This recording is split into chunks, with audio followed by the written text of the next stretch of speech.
Following live stream has been approved for appropriate audiences. It may contain occasional strong language and may not be suitable for younger or more sensitive viewers. Viewer inebriation is advised, though not mandatory.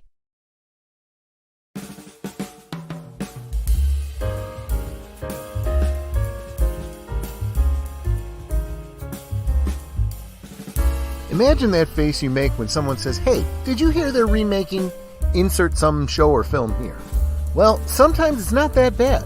No, really. We're going to share some of our favorite remakes, where we think they were actually improved. Then we're going to discuss some things we think deserve to be remade, if it's done right, by people with real talent and skill.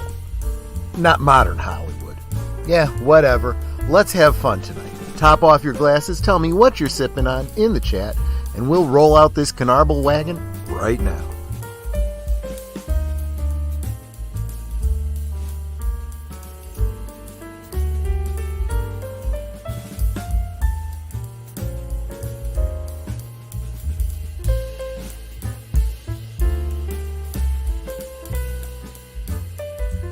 Last call is streamed before a live audience.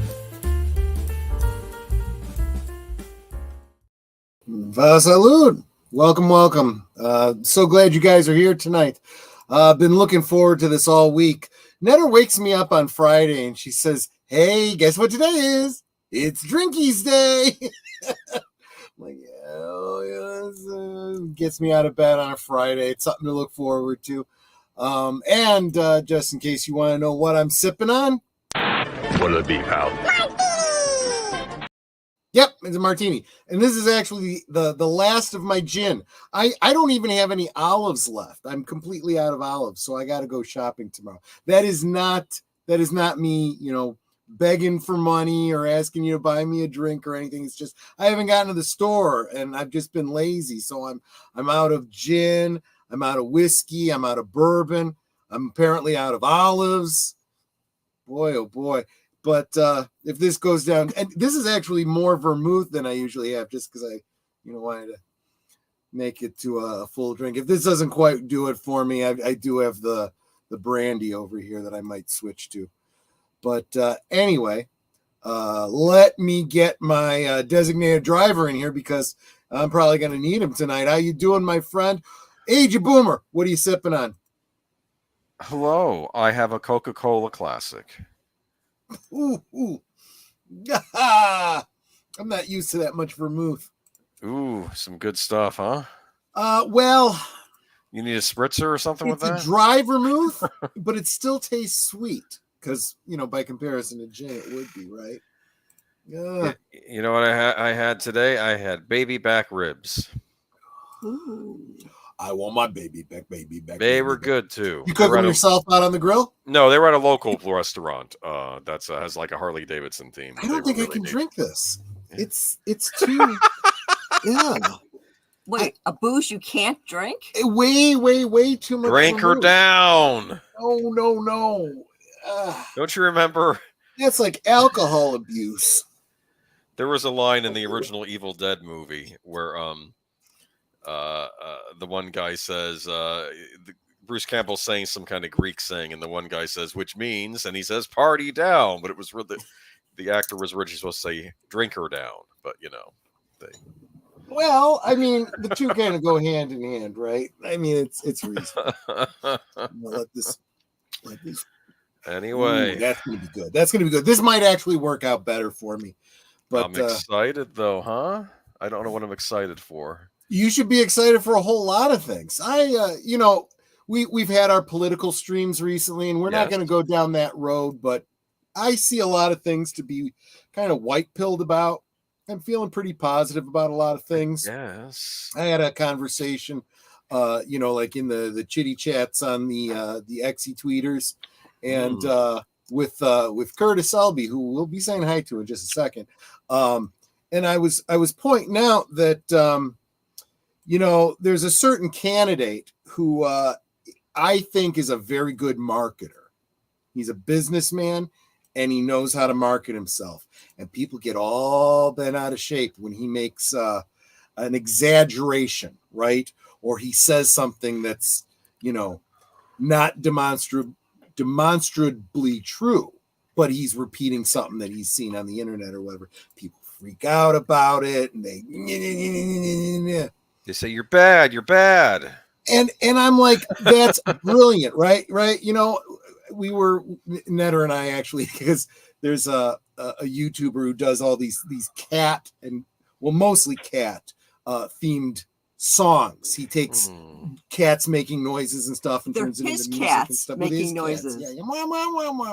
Because it sounds like they're talking. It sounds like they're talking. He turns it into music and he adds lyrics and stuff. Well, he did that with the what's it called? The debate.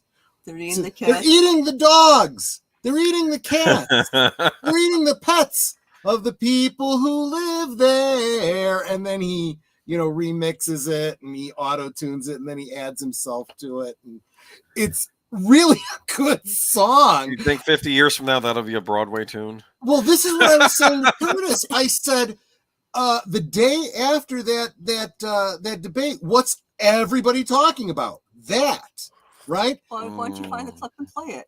No, because I don't want to play someone else's stuff. I want you guys. But if you can find it, drop the link so everyone else can do that. Okay.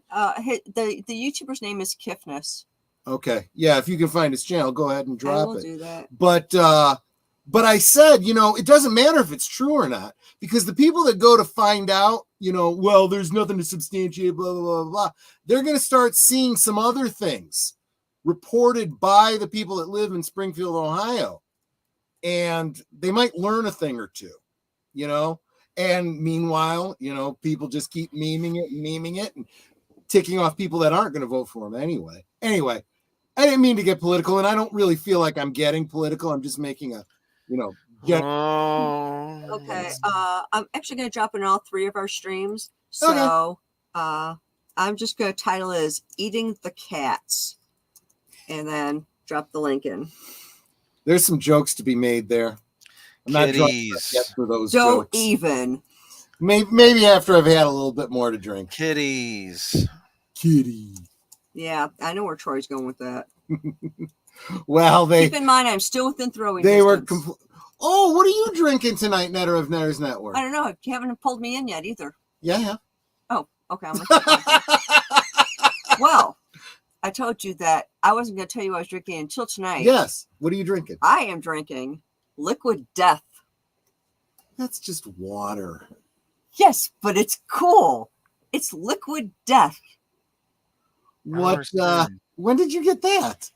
Well, okay. When I ran out of my sparkling water that I normally drink, and I was desperate to get some more water, I ordered this off of Amazon, and then I was under the impression I would get it within like a day or so. Yeah. No, it took like a week and a half before I finally got it. Oh. Which means I got it like 3 days ago. Yeah. And it's like, really? It's not even carbonated, is it? No, it's just regular water in a can. Water in a can. But I thought it was kind of cool. Liquid Death. Yeah, I was just watching a video about the whole idea about aluminum cans. It's up to you how you feel about how recyclable they are and so on and so forth. And it's a good alternative to plastic, but there's actually a plastic lining inside aluminum cans. People don't realize that. What? You didn't know that? No. All aluminum cans have a plastic lining inside because even though aluminum is less reactive than, say, iron, for example, it still oxidizes over time. And so, yeah, to protect whatever's inside that aluminum can, they put in a very thin plastic lining. You can dip cans in acid that'll eat away the aluminum and leave this plastic bag type. What? And that's why we had to get rid of all of my my tab sodas, because the soda was starting to eat through the plastic, and then it very quickly starts to deteriorate the aluminum, and some of the cans would just go pfft, and I was getting messes, and it just didn't taste right. You know, you start to get that icky aluminum flavor in it. And it was like, this isn't why I got these sodas to begin with. So just had to pitch them. But it's something good to know, because I am planning to get myself an aluminum forge so that I can start melting down aluminum Instead of giving them all to the garbage man. instead of giving them all to the garbage man. Boomer, can you look at private chat, please? Oh yeah, sure. But I'm flirting with him backstage. I don't blame you. I do too sometimes. Well, it's that tractor. I think that tractor's sexy. Yep. But anyway, so you know what? Let's get to the chat because you guys have been waiting long enough. Starting with, oh my gosh, early 3:41 p.m. my time. So that's like 4:30 your time. Lady Mist was already here dropping flowers and hearts and all the other emojis. She is just I said Semper Fidelis is absolutely the best description for Lady Mist. And of course, I love you too, Netter. I was second. Yes, you were second. And you were pretty early too. You were like not even 5 o'clock. Yep. Let's see here. Yep, and that's what I was saying, Holy cow. And Curtis Selby, I was just talking about you. Howdy, how you doing, my friend?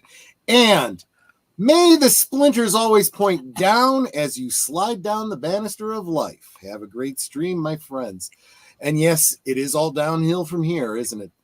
Anyway, welcome, Big Al. Big Al Presents. We'll be hanging out with him tomorrow night, watching the movie The Wraith with Charlie Sheen and Sherilyn Fenn. Speaking of splinters, Troy managed to get one in his foot. We don't know how. Yeah. You know how sometimes you get something. It didn't go directly into my foot. It was in my sock and it worked its way in. Yeah, I had to take my sock off to get the splinter out. Welcome, Tim. FKHC 2005. JPRPH1. Fedora Canarble Mumbler logo. Welcome. Well, those are the emojis that he's What's that posting. again? It looks better in YouTube than it does on StreamYard. It would be nice if I could bring those up, but sadly, StreamYard is not yet there. And he's actually making the rounds. He's saying hi to Netter on her channel too. Mr. Londell's Groovy Movies. Hip hip hurrah. Hip hip hurrah and tally ho. Welcome. And let's see here. Who else we got? Me and Netter saying hi to everybody. You guys all greeting each other. Woohoo! It's Friday night, finally. Howdy, last call, Aged Boomer and Netter's Network. Welcome, David Pensack. So glad to see you here, my friend. You are good people.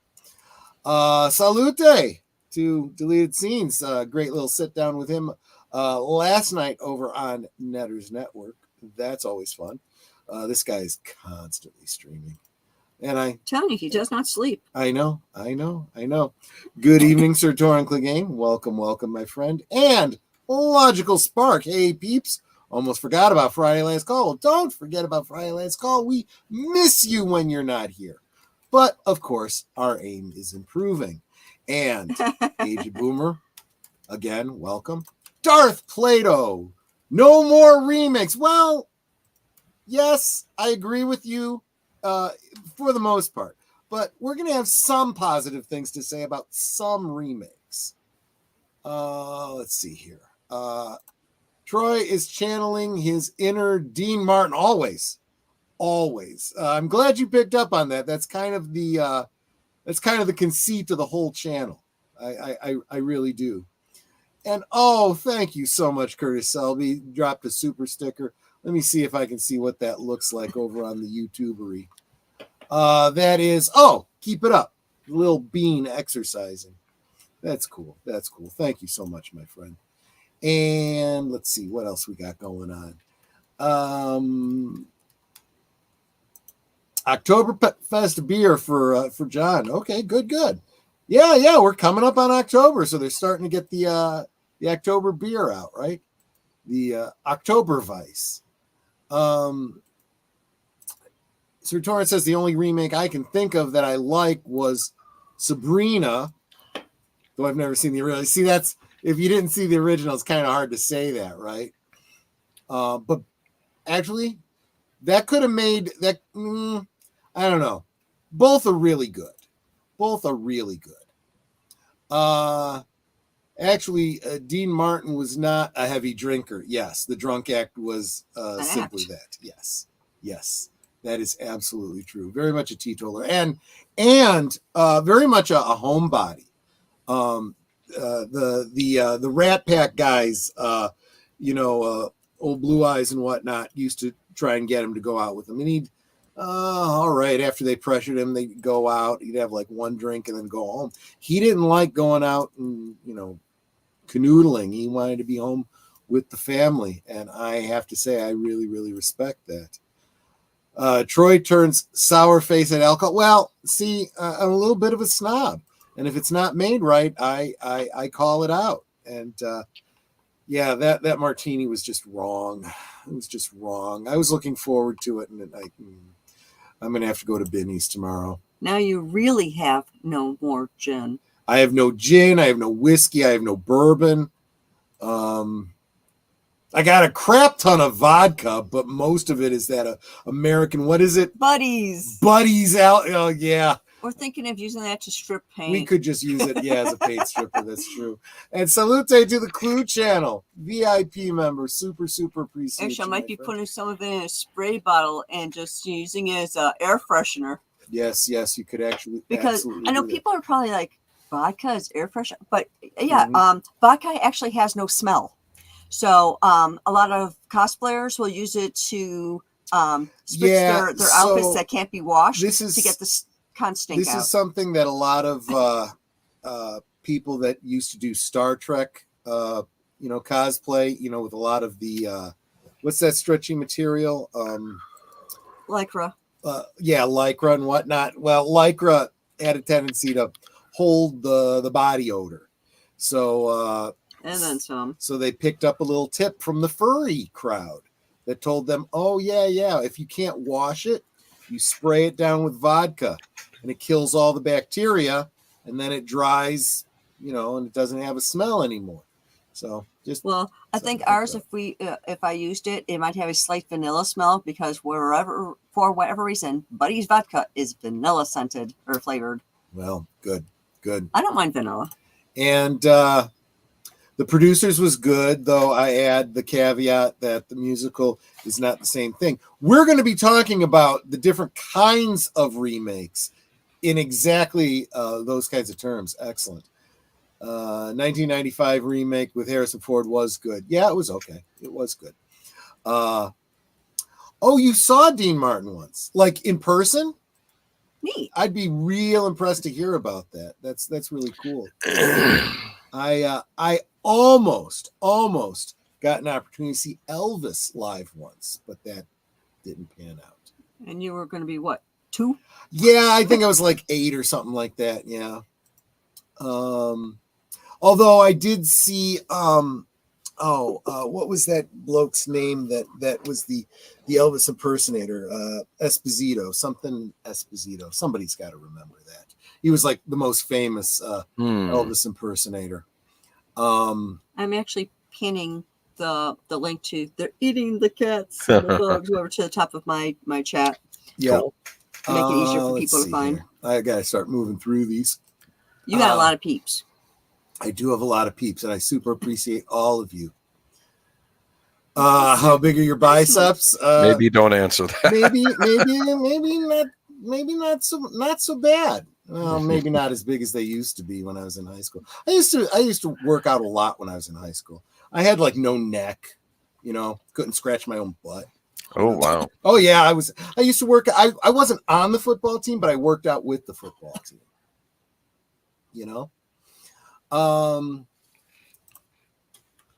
And True Nguyen, hail and welcome. So glad you're here. And of course, happy Friday from Daniel Berry Sports Highlights. Welcome. Check out his channel, especially if you're into, sports. Welcome to the Liquid Death Club, Netter and Troy. You drink the Liquid Death too? God bless you. Thank you. Sit tight. Thank you. I still have my colds from yesterday. Oh, I see. Smirnoff isn't so bad. So the reason that we had the buddies was because I wanted to do.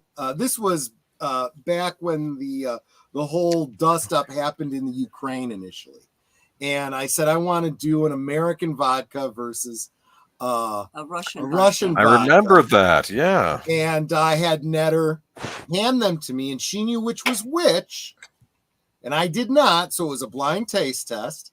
And I said, you know, I chose the one that I liked better. And I'm like, I think I did. I think that's where Netter got it from. It's like, yeah, it has a bit of a vanilla taste to it. That's weird.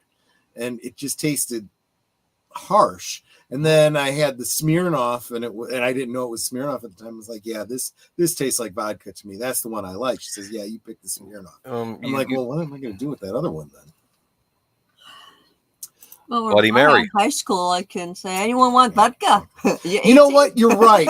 You know, the crummy alcohols that you don't like the taste of, you can put them into a mix and Moscow Mule. Moscow Mule is ginger beer and is it ginger beer and vodka? I think you're right. I think it Alexa, is, yeah. what's in a Moscow Mule?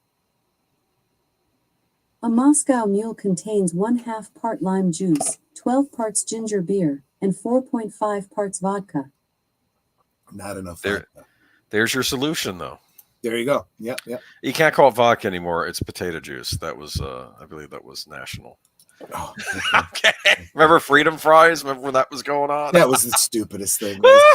Especially since there's no indication that papas fritas are actually French in any way, shape, or form. They are not. In England, they call them chips. That's true. That's true, because what we call chips, they call crisps. The only original that makes sense to call chips crisps. It does. They are crisp. Yeah. There's a lot of things, a lot of Britishisms that when you think about it, you're like, that makes sense. Look, you know, there's I do this. WDW Pro from time to time does this, and Rush Limbaugh used to do this too. Pronouncing certain words, not speaking in a British accent, but pronouncing certain words with the British pronunciation. For example, words like ISSUE, TISSUE, right? Issue, tissue.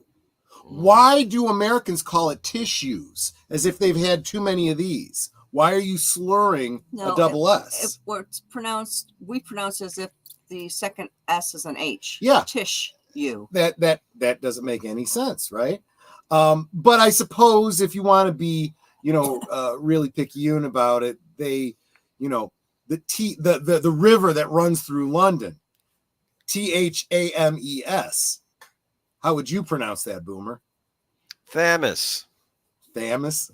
It's the Thames. It's the Thames. They pronounce their THs as T's, and it's like, but why though? So, a little bit of this, a little bit of that. But another one. Schedule.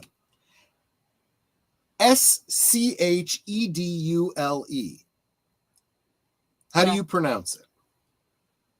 Well, Americans pronounce it schedule, but the Brits pronounce it schedule. Schedule. SCH makes a sh sound. And that makes sense when you think about the letters. What makes it a hard K sound? See, that doesn't, So there's certain words that the British, pronounce. And I'm like, they're just taking the S and the C. I get that. Makes it hard. And here's your language lesson for today. Yeah. Just, that's just me, I just go back to the glass bottles. Yes, glass bottles. Absolutely. Glass bottles. They are the whenever best. Possible. Aluminum to me is second best, and plastic is just no. And I'm not even talking about the environment. I'm talking about the taste. It changes the taste. And good evening, John Joe. Should I be pronouncing it Juggalo? Or should I pronounce it the way Netter is saying it and saying John Doe Gigolo? I didn't say gigolo. I said juggalo. Oh, okay, I misunderstood you. See, you got to enunciate. Enunciation, pronunciation, volume. going back to my drama days. You're within throwing distance. All alcohol should be consumed from glass. I agree with you 100%. And welcome back, Tim. Thanks for being here.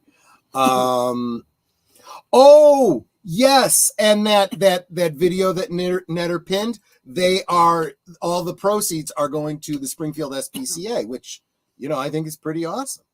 And we have YouTube royalty in the stream. Let me know when I can place an order for an aluminum Temple of Doom rope bridge knife. I'm going to have to next week on Netter's Network. Netter is going to be interviewing Gary Ambrosia. I'll talk with him a little bit about that because we could make that happen for you, my friend.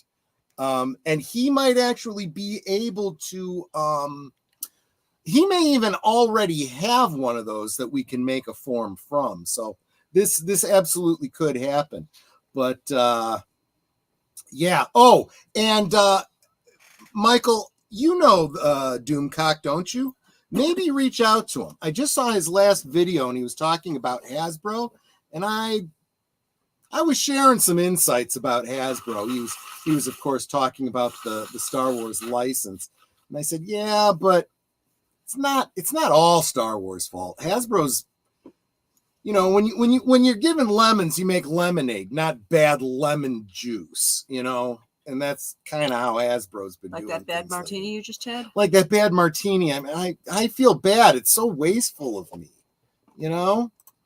I did find out that Bill Condon is directing a remake of Kiss of the Spider Woman. Well, that's interesting. Based on the Kander and Ebb musical. I'm kind of excited about that. Yeah, we'll see. Let's see. I want to try and get through these as quick as possible. Okay, yeah, you guys are talking to each other, which is a good thing. I super appreciate you guys being social. The Clue channel. You're such a big supporter of the channel. I super appreciate you. Battlestar Galactica, best remake ever. I thought about talking about that one today. That didn't make my list only because it's kind of the one that people always go to. I want to bring up some other ones, but I'm glad you did mention it. Did you mention Kirby Selby's $5 super sticker? It was before that. Yes, I did. That was the Keep It Up. Yes. Okay.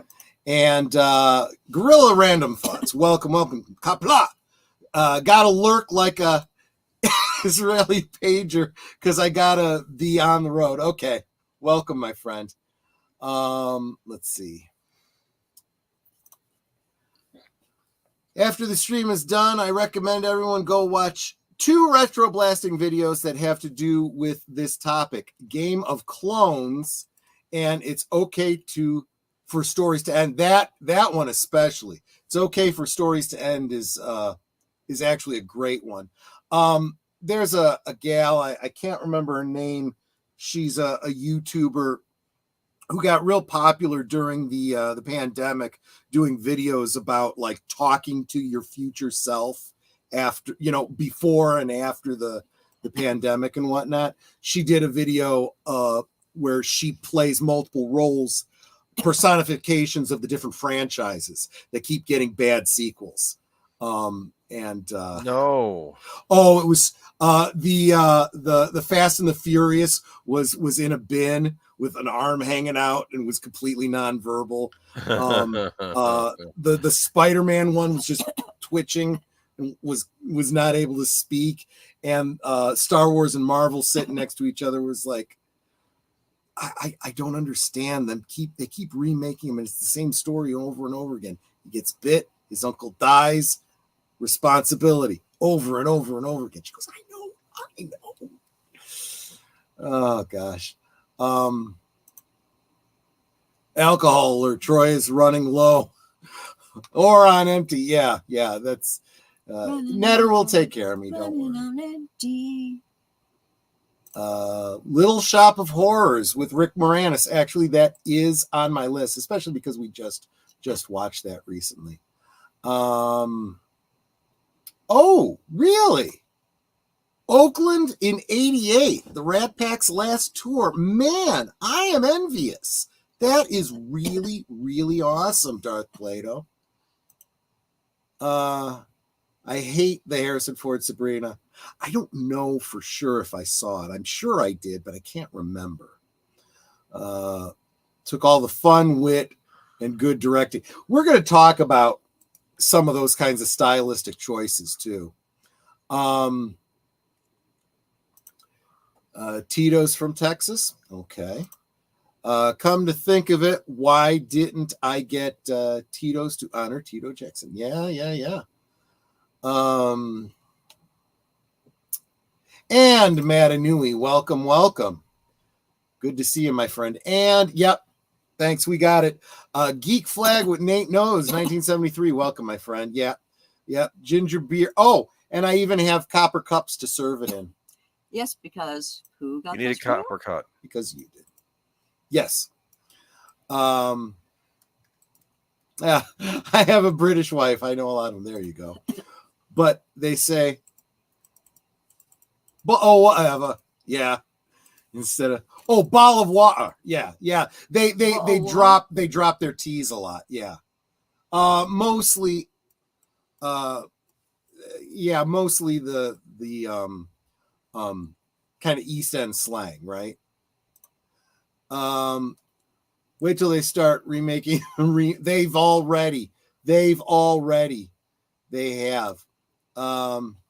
just a gigolo and everywhere. There's a remake too, because what's his name from David Lee Roth remade it in the 80s, right? Let's see. And I see someone saying hi to there's Connie. There she is. Welcome, Connie.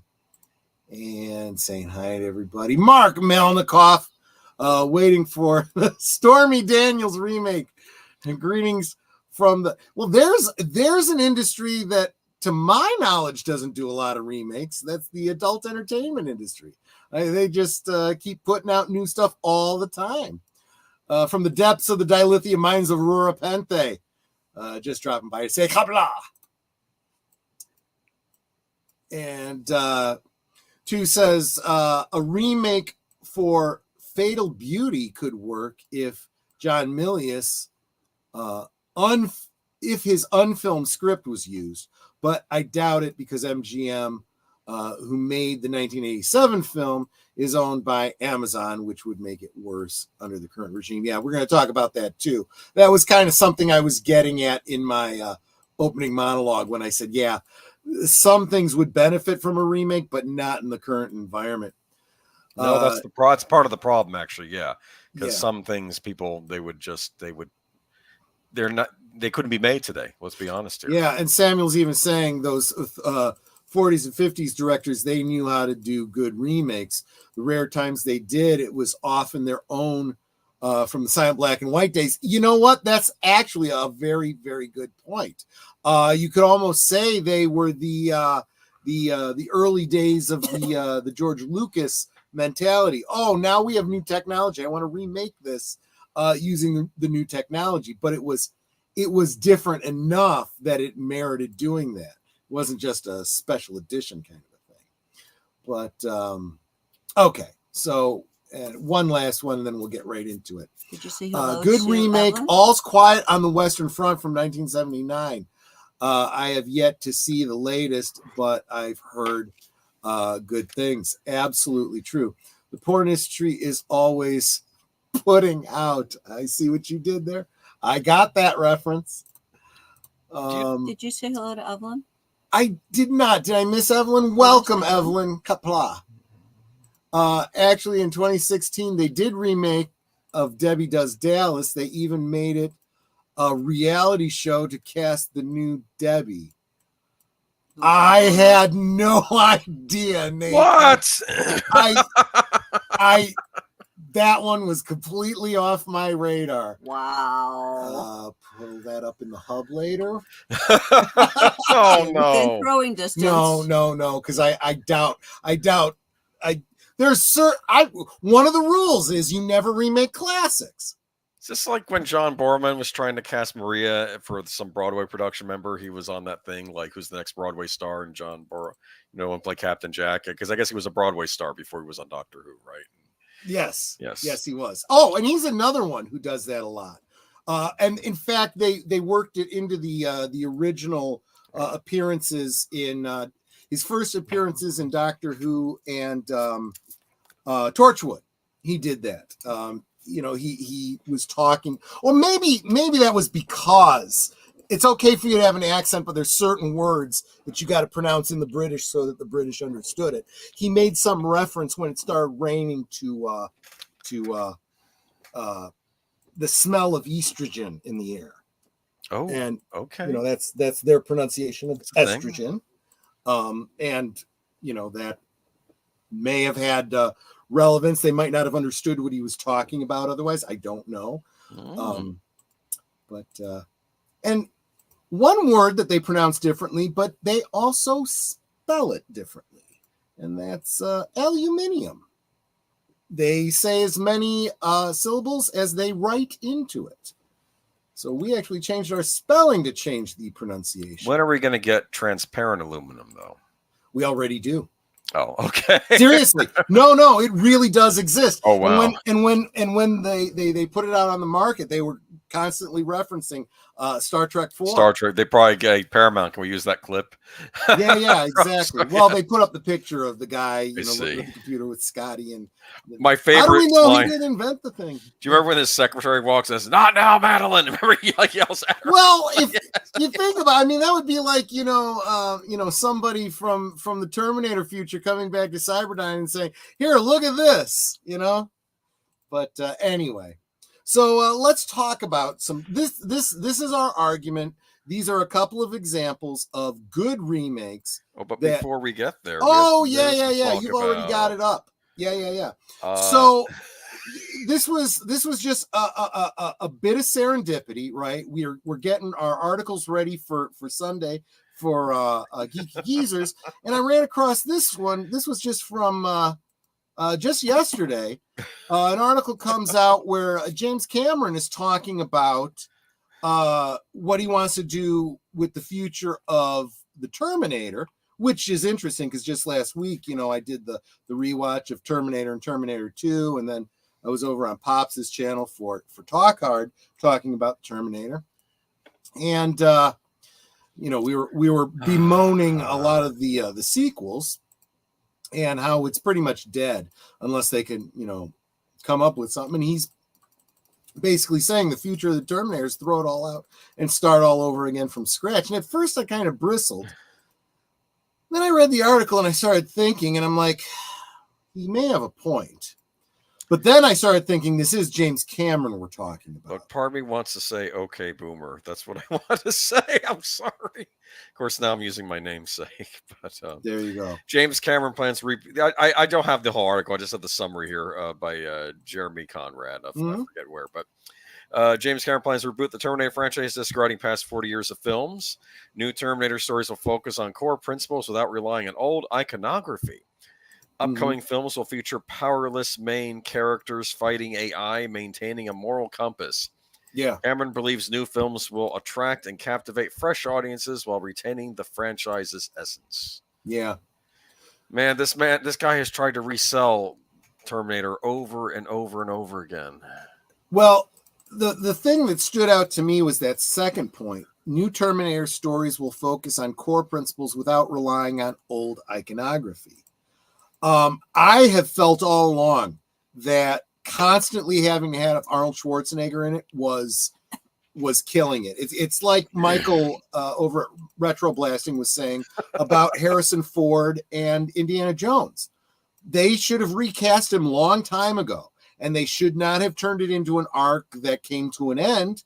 They should have just kept it an anthology thing. The next adventure, the next adventure, the next adventure that goes on and on, just like James Bond.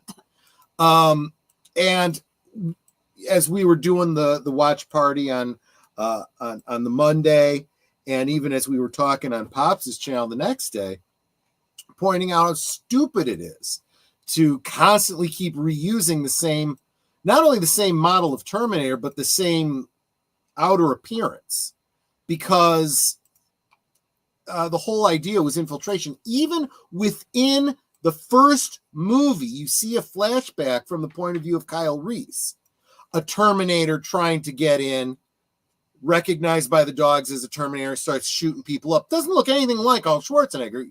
Doesn't even look that big and buff either, you know. And subsequent we've seen subsequent models. The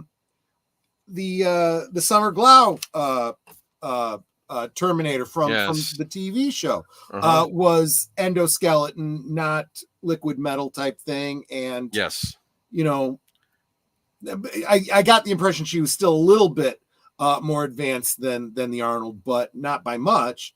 So it's very clear they could do smaller models, you know, leaner. They didn't have to be super ultra muscular. Yes, I understand that.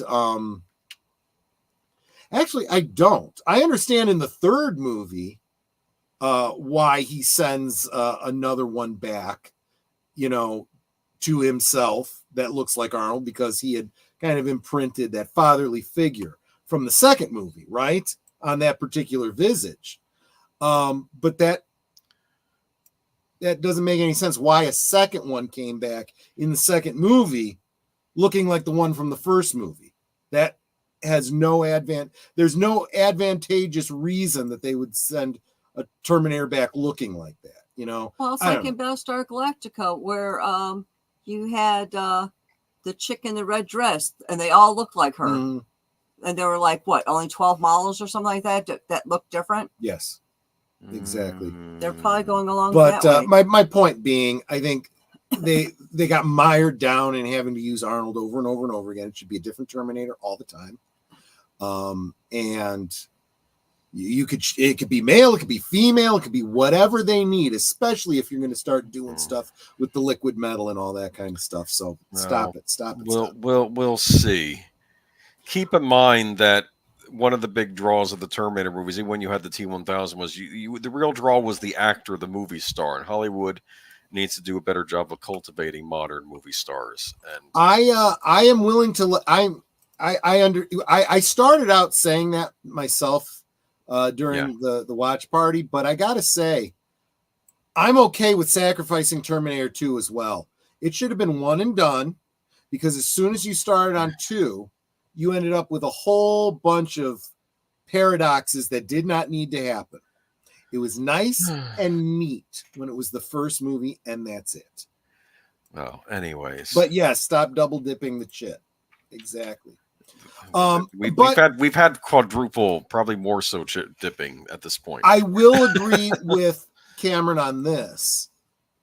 It probably does need to be rebooted if you're going to do anything with it. Maybe just because, for one thing, you know it's an alternate reality anyway, because it all takes place in the 90s, right? You know? So, and it seemed like they wanted to start getting at this idea when they got into, what was the one after Gynesis?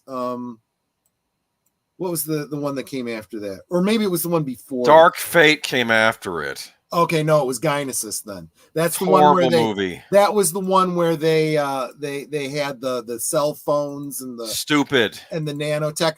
But stupid. Yes. John Carter's the villain now. Great. Yeah, let's make him the villain.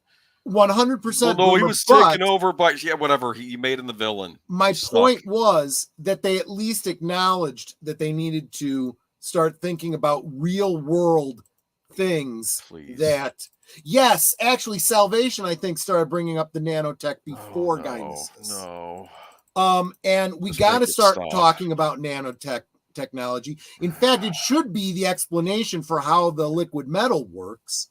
And yes, we need to start talking about this emergent large language models, mobile phones, satellites, all this kind of stuff. This technology has come so far in the past 30 years.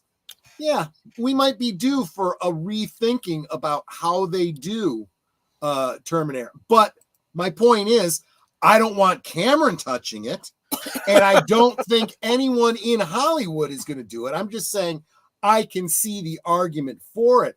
Tom, welcome, my friend. Welcome. This is a second big YouTube royalty coming into my stream tonight. This is awesome. Thank you so much for being here, my friend. We are about to get away from this particular topic and start getting to some examples of remakes that were made that we actually think they did a pretty decent job on.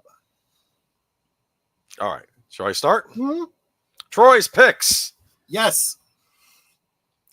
Nosferatu. I tried finding an original poster for the 1920s version. I don't know if this is that version. Might be.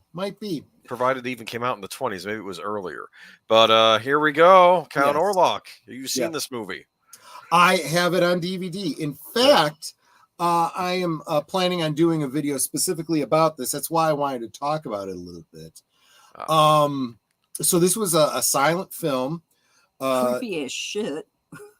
Yeah, well, and there is something to be said. I think a lot of people that are horror fans have pointed this out. The black and white and silent films tend to lend something of a creepiness factor to things for the modern audience. So I think there's absolutely value. Wasn't there a rumor that the actor got so involved in the role that he actually thought he was Nosferatu? Well, yeah, I'll talk about that a little bit later, but they may have blown that out of proportion. There's been movies made to embellish on that, but there was also a good deal of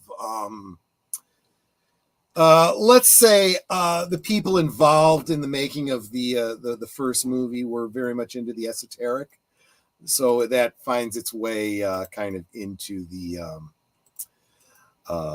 production and some Easter eggs and whatnot. So Nosferatu, Ein Symphonie, I can't even do it. It translates as a symphony of terror. This was the F.W. Murnau film. And this was a little bit controversial at the time because it was literally the first film adaptation of Bram Stoker's Dracula. But there was a problem. You make a film based on a book that is not in the public domain, you need a license or you need to make an agreement. And Stoker's widow sued over this film. And so they 25% different. That's what they said, right? Yeah, so they tried to. They did. They changed the names of the characters. There we go. They changed the setting. Some elements of his vampiric nature were changed, including, interestingly enough, spoiler for an 80, 90-year-old film. Here you go. He dies because of sunlight. And they used a really cool early film technique to have him kind of dissolve away in the sunlight. The idea that sunlight killed the vampire started here. It wasn't part of the original Dracula. And that's been picked up by Dracula ever since. Interesting. Oh, okay. Sorry. Yep. Yeah, see, I get excited when I see Tom's in the chat. So anyway, this film was not supposed to continue because of the lawsuit. All copies were supposed to be destroyed. This almost became Lost media. A piece of lost media. Yeah. But it did survive. It has been restored and is now in the public domain. So it is ripe for some remakes. So yeah, let's go ahead and get to the remake then. Now, this is a poster for the remake. I originally thought this was a poster for the original, but then, oh wait, no, that's a remake. I'd never even heard of this movie. Klaus Kinski, absolutely. Yeah. So first, it's color. Second, it's sound. Third, it stars Klaus Kinski, who actually does a phenomenal job as Count Orlok. And it does absolutely elevate the story. It It again is not trying to reproduce the Dracula motif. It is now truly doing a remake of the Count Orlok story, and they add some elements that make it a bit more apocalyptic, very dark. The idea was, again, this was an Orlok feature, not a Dracula feature. Dracula, of course, had control of the creatures of the night, right? The wolves. He's grabbing something. Yes, sorry. The wolves, the bats, and the rats, right? Mhm. Well, Orlok takes the affinity with the rats to a higher degree, and he becomes a plague spreader. Oh, is he called Dracula in the new version? I did not realize that. This was a Werner Herzog movie, right? Yes, he it was the was. director. Yes. Yes. Just watched it last night. Yeah, I'm going to be. Oh. I'm probably going to end up doing a double feature on this one. It's been so long since I've seen it, I don't remember. But yeah, they cleave more to the Orlok story than they do to the Dracula story. And this idea, there's this great scene towards the end of the film where everybody's sitting out in the middle of a courtyard eating a feast surrounded by rats and whatnot. It's like, Ew. Okay, I gotta say the line. I do not go blah blah blah blah blah. I got all those. Does he say that in the movie? No. That's from what is it? Hotel Transylvania. Yeah. But yes, it's almost a shot-for-shot remake of Nosferatu, though with a few added bits. And those few added bits, like I say, in addition to the sound, in addition to the makeup is incredible. The color, this is an example of a remake that was worthwhile, that I really do think elevated. And now that Tom points out to me, I did not realize they actually refer to him as Dracula in this. It's like that cool little nod that they can do, because now Dracula is, of course, in the public domain as well, and they can do that. So both films are in the public domain. So if you want to make a Dracula film, if you want to make a Count Orlok film, you absolutely can do it. But you got to be careful.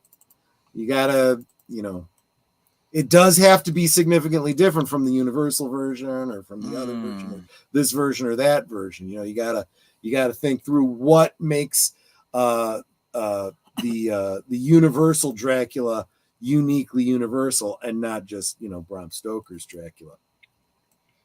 They need to make a vampire that's a Karen.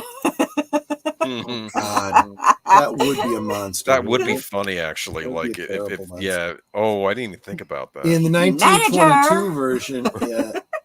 The 1922 version is completely public domain. Yes. The Universal Dracula only has a few more years before it goes into the public domain.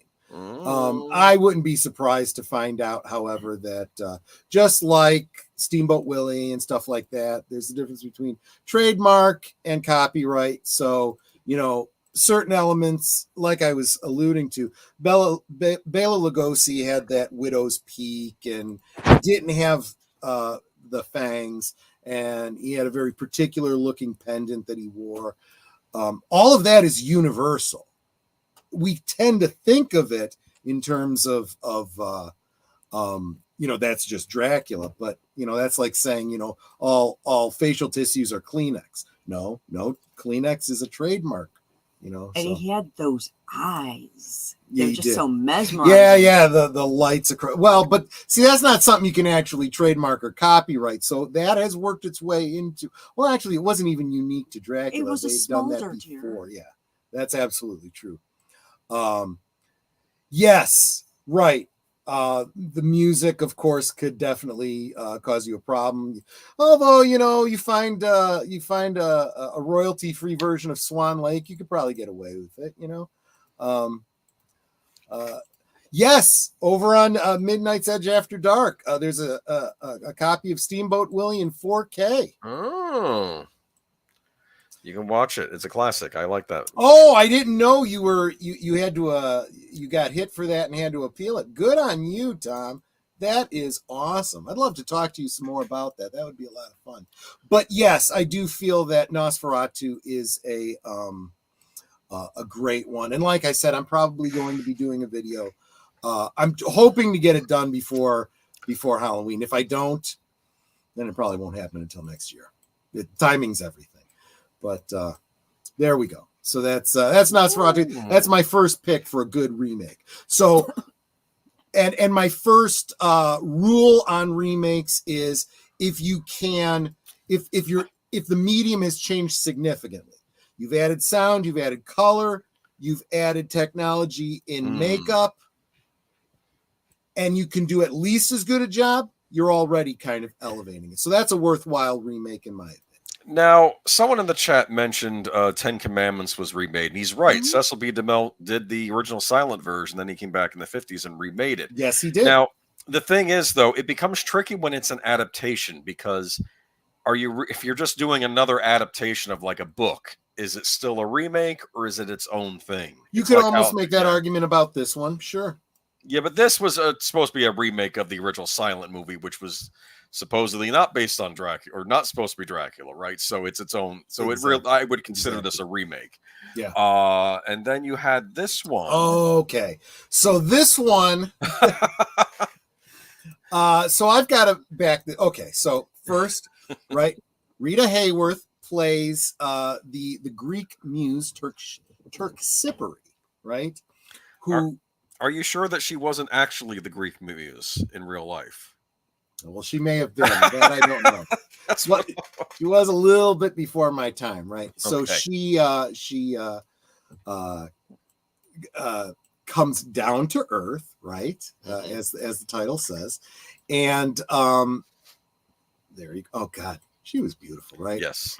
And she kind of takes up with a gentleman on Earth, and that causes some problems because you have the immortal woman and the human male, and it's. Oh wait. Oh wait, yeah, you're getting a little Went too far. I'm going all over the place. I'm sorry. I'm trying to. Is that the human male? I take it, the guy in the army uniform.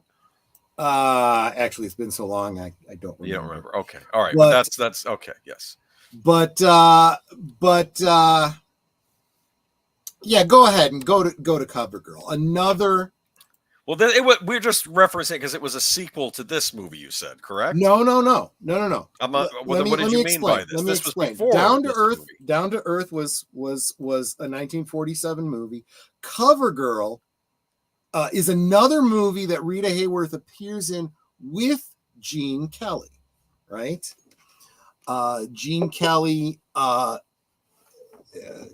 his character. What is the name of the character? Give me a second. It's he's gonna drive me crazy. Danny McGuire. Now, here's the connection. We have Rita Hayworth in both films, right? Playing two different roles. Danny McGuire is he owns a club, and that club appears in a news article. If you know how they always did this, they would have a newspaper and you'd look at the headline, but there'd be other articles around. Yeah, like the montage little thing. So in Down to Earth, it references Danny McGuire's club in the newspaper. Okay, kind of the whole wink and a nod to the idea that they're in the same shared universe, right? So that would make you wonder, well, does that mean Rita Hayworth's character is still Terpsichore over at his club, right? And then let's fast forward. Could this muse have had a child and the Rita Hayworth character is a descendant from thousands of years ago or something? I suppose that's possible, but then let's jump ahead to the 1980s, right? Okay. Let's go there. That's the French poster. Love that, don't you? That's wonderful. That's Xanadu, right? Which we did do a rewatch, and I am almost certain we will do another rewatch of Xanadu, probably with CoverGirl. So So we have Danny McGuire is now much older. He's retired. And and Olivia Is that Newton-John. him? Danny McGuire? Yes. Yes. Okay. So he's playing the same character. And he kind of seems to recognize the Rita Hayworth looking girl, right? Is that why she appears in this old-fashioned World War II style? Exactly. They're very much poking at that whole cover girl thing. But this actual storyline, her and Sonny, the Michael Beck character, this story is a remake of Down to Earth. The whole Terpsichore comes to Earth, falls in love with a boy, the whole thing with the gods. So it is both a sequel to CoverGirl and a remake of Down to Earth. So this is a remake that does something completely different and completely new. Now, this movie bombed. It bombed terribly. And I think that is terrible because I think the marketing was off for this. I think the audience misunderstood what it was. They really should have played up the fact that Gene Kelly was literally reprising an earlier role. You know, you'd have brought more of the older audience in. The soundtrack to this movie is incredible with vocals by Olivia Newton-John and music by Electric Light Orchestra. These were some of the biggest songs of the year from this soundtrack. I mean, Magic was a #1 hit. So I would say that this is, and okay, so we're going to start poking at the other element of a possible remake when you go from something that's not really a musical to something that kind of is a musical. What is this? That was some weird crap. They did a lot of weird crap in that last musical number. It was like a big video. Oh, that's right. Animation? Like a Disney? So like Don Bluth. Don Bluth did this great little, it was a music video within the movie to the song Suddenly, which was Newton-John and what was that bloke's name, the singer? I kind of liked him in the 80s too, and I can't remember his name. I don't know. I haven't seen this. I do own the DVD. The DVD actually came with the bonus soundtrack. Cliff Richards, of course. He was on the Andrew Lloyd Webber album that I like so much, doing a passable version of the Phantom. Yeah. I'm sorry. Go ahead. I interrupted. No, I just said I haven't seen this yet, but I think I own the DVD somewhere. This DVD came with a CD. It came with a CD soundtrack for the movie too. Yeah, this whole bit here was I felt like it was very inspired by The Sword and the Stone. Remember where Merlin and Arthur turn into different animals and so on and so forth. It's Terpsichore and Sonny doing turning into the different animals and so forth. And of course, you get the kind of reversal of the Frog Prince kind of thing and whatnot. I'm getting Secret of Nim vibe from all this. I'm just saying. Yeah. Birds like they are. And this was, this was right in that same era. So Don Bluth was really, on his game. And again, I think there's so many great things about this, but you could also argue maybe they tried to squeeze too much into it because they had this cartoon element, it had this musical element, it had this whole roller derby thing going on, but anyway. And how many different bands did they have set up around the perimeter? Oh, yeah. And of course they had what's his name? Somebody's in the chat's gonna get it. The bloke from Breakin'. He was one of the dancers. In fact, he was the choreographer for a lot of the dancers in the last segment. But Oh yeah, he was absolutely, and he does a tap in this movie as well. But yeah, this I love Xanadu. Like I said, it wasn't a commercial success, but it was a far better movie than I feel is given credit. So again, this is a complete transformation. It is a remake, but it's got a different title. There's a lot of different elements, and it is at the same time a sequel to a completely different movie. Okay, but you like it? Yes, Shabadoo. That's right. Not Boogaloo Shrimp, the other one. So yeah, Shabadoo.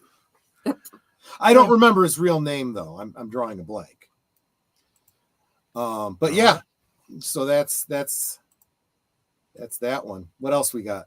All right, let me bring up the next set of slides. Oh, I see how it goes. You because they don't. I'll get yelled at. Okay, there we go. Okay. Oh, the Super Terminator again. Okay, there we go. Okay, yes, the fly. Of course, the original with what's his name? Vincent Price. Of course, I think they had to find a role for Vincent Price in every horror film back then, right? But yeah, I don't know how many of y'all ever saw the original Fly. I think a lot of people know the remake, but I have seen the original. It's really good. It's from 1958. James Clavell was in did the screenplay for it. It starred Vincent Price, Patricia Owens, and David Hedison. These are names I don't even remember, to be honest with you. The story is very hard hitting. It really is. And the horror comes, it's very difficult sometimes for me to gauge older horror films, right? Because they're not, to our sensibilities, they're not terribly scary, right? And yet they hold up better than many older movies. In a lot of ways they do, because there was a story element here that really does resonate, right? So real quick synopsis of the original 48 film. We've got a scientist, and they pull the whole not mad scientist trope, but ill-conceived scientist trope. Pushing boundaries, like more like a Dr. Frankenstein from the original story. Yes. And this whole idea of doing experiments in your house instead of in a laboratory under controlled conditions and all this kind of stuff. It's very, very, very weird. So he's a married man. He's got a son. They don't see him very much because he's down in the basement doing his experiments. And one of the experiments he's doing experiments in teleportation. Yes. And suddenly he's more withdrawn than usual.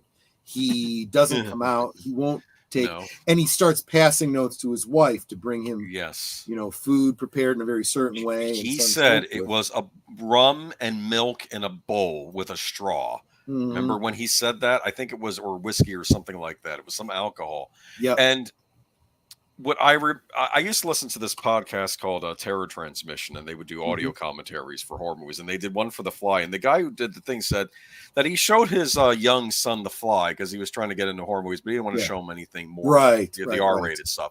He said that the kid was scared of this movie because when you see him come out, he's wearing like a bag over his head, and his son knew something was wrong. Yes, just based on the way he was acting. It's the whole Alfred Hitchcock principle, right?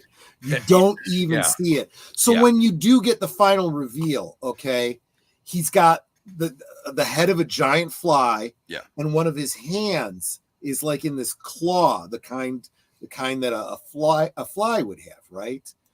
And he, like other films of the time, because you have a certain body part, there was this idea that body parts could think on their own. So his hand would be trying to do things, and he'd have to physically take control of the hand with his good hand and whatnot. And he's trying to, this error has happened because a fly got in, and he teleported with the fly, and he shouldn't have tested it on himself, and he did. That's always what the scientists in these movies do. And he got combined with the fly, and now he's trying to figure out a way to Boy, that's later. Well, but you find out, here he is with his fly makeup and his left hand is the fly claw. Good makeup job. I'm sorry. Yeah. That's creepy for the time. Yeah. For the time, it was incredibly creepy. It's the iridescent eyes that really make a big difference. And he's starting to lose he's losing his humanity. See, that's the problem. And he's trying to maintain. He says, we have to get the other fly back that has my human and that part was in the it. problem. It was two. The fly had a little bitty his head and a little bitty hand. They so needed go to ahead get and both back. Yeah, so that was it. Yes. And so pause it right there. So he's got the fly as the left hand, but so what happens is they are completely unable to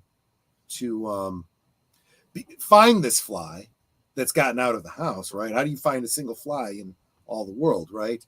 And he decides, I got to terminate the experiment, which means himself, right? Yeah. And he can't do it on his own, so his wife has to help him self-delete. And with a ginormous fly swatter. Kind of, it's a press, just like kind of like the Terminator, in the press. And so she has to literally help him end it. Yeah, don't the police come by? What's going on here? They come by after this. And she's explaining this whole story, right? Yeah. And the only way that they could, they're still trying to find this, right? And Vincent Price, who's like the friend or whatever to whom they're telling this whole story to, is in the garden sitting on a bench at the end of the movie, and he hears, "Help me, help me." And when he turns and he looks, he sees this fly in the spider's web about to be eaten by the spider. With the human head. With the human head. And the only thing he can do, he takes and crushes them both. It's like, I got to end this thing. It's the only thing I could do. But then he realizes he's as guilty of murder as she was, right? It's more like the horror of it comes from this element of it, this what you're forced to do because of the circumstance, right? Yeah. So I mean, it's just horrific all around, and it goes even beyond the monster story. It's the tragedy of it that's so terrible. Remember the hint of something's wrong because he's trying to create a teleportation device, what they use on Star Trek. The transporter. Exactly. And he does this. Look, I'm going to take this plate and I'm going to transfer the other. And he takes it out, and then the wife looks at it and says, "Oh, but the made in Cincinnati or whatever, it's written backwards on the reprint. Remember that?" That's right. That's right. Here's another scene where he decides, I think I got it right. We're going to teleport the cat. Yeah. Remember? Yes. He teleports the cat and he tries to bring it back, but he can't. It is lost in the ether. And later that evening, he hears the cat meowing. Yes. And where is it? Which I have got to believe. I have got to believe that was a partial inspiration to Alan Moore when he did Watchmen. Yeah. I think that was a partial inspiration there. So yeah, why would you then get into this thing? You've already screwed up twice. Anyway. I don't know. I think, in the well, then we get it had a sequel too, which I have not seen. A sequel, I think I own it Return of somewhere. the Fly. Yeah. And that's going to be there's Vincent Price. Yes, and that's going to be a bit of an honorable mention. He gets a bigger role in it because the son grows up. He was his brother, right? He was the scientist's brother. I couldn't remember if it was brother. Do you think he ended up marrying the widow after that? I kind of assumed that maybe. I only ever saw this movie once on Svengoolie, so I don't really remember the details. But I do remember that the fly in question is, of course, the actual son of the scientist.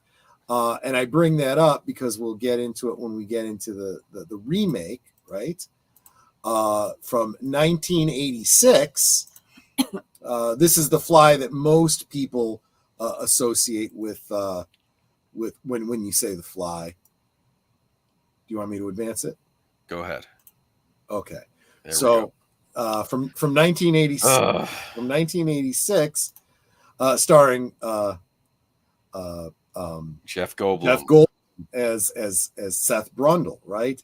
and Gina Davis. Who I've just been thinking about a lot lately because Beetlejuice, right? They were involved at the time too. They Yes, were romantically involved at very, the time. very, very much. Yeah.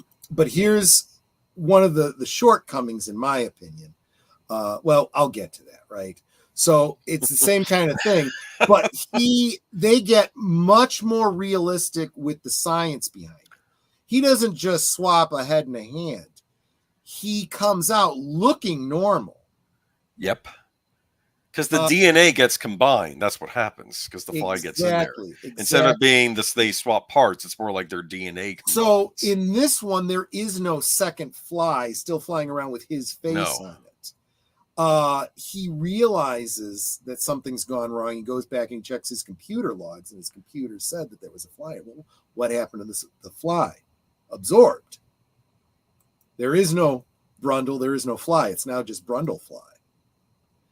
And he is, because of the difference in metabolism between human and fly, he is very quickly starting to kind of, in a Kafka-esque sort of sense, metamorphosis. He is metamorphosizing. At first, it's neat because he has all this energy. He's super strong, and it's almost like a superhero type thing, like Spider-Man. But then, exactly, which is interesting because in Spider-Man 2099, they did a whole series back in the 90s where they took all the superheroes from Marvel and did generations later, versions of them. And this particular Spider-Man gets his powers in exactly this way. In from teleporting and being spliced with a spider, but he doesn't continue to metamorphosize. He just gets all these powers, and he's like, "Boy, I'm so glad I didn't go Seth Brundle on this one." Like it was, that was pretty good. But this gets into the whole Cronenberg. This is a Cronenberg film. Got very much into the whole body horror thing. So again, very much elevating with the special effects, the makeup, taking the horror to higher levels. I do think, however, and it even does come down to the very end where he's losing his humanity and he becomes a danger to the people around him. They add the element that eventually he can no longer eat solid food like a human. He can only eat like a fly. Those of you who know your basic biology. Don't. You're going to make people sick. Yep. I wasn't going to say anything, but yeah. Does that image basically explain it? It's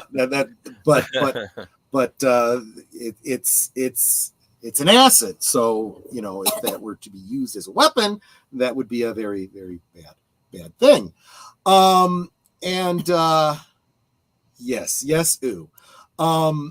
And so he starts running scenarios with the computer, trying to figure out how he could. This isn't where I can go find the fly and maybe, separate us out. You can't be separated out because at the genetic level. So the best that they could do would be to redo the experiment with other humans to maximize his human DNA, which is also a whole different kind of horror. He's basically killing other people to try and fix himself. And so he becomes a danger to Gina Davis's character. He's trying to, because he finds out that she's pregnant, and we don't know if she became pregnant before. I don't know when she became pregnant. Think about it too. It's not the only woman he slept with in this movie too. So right. Who knows if there's another.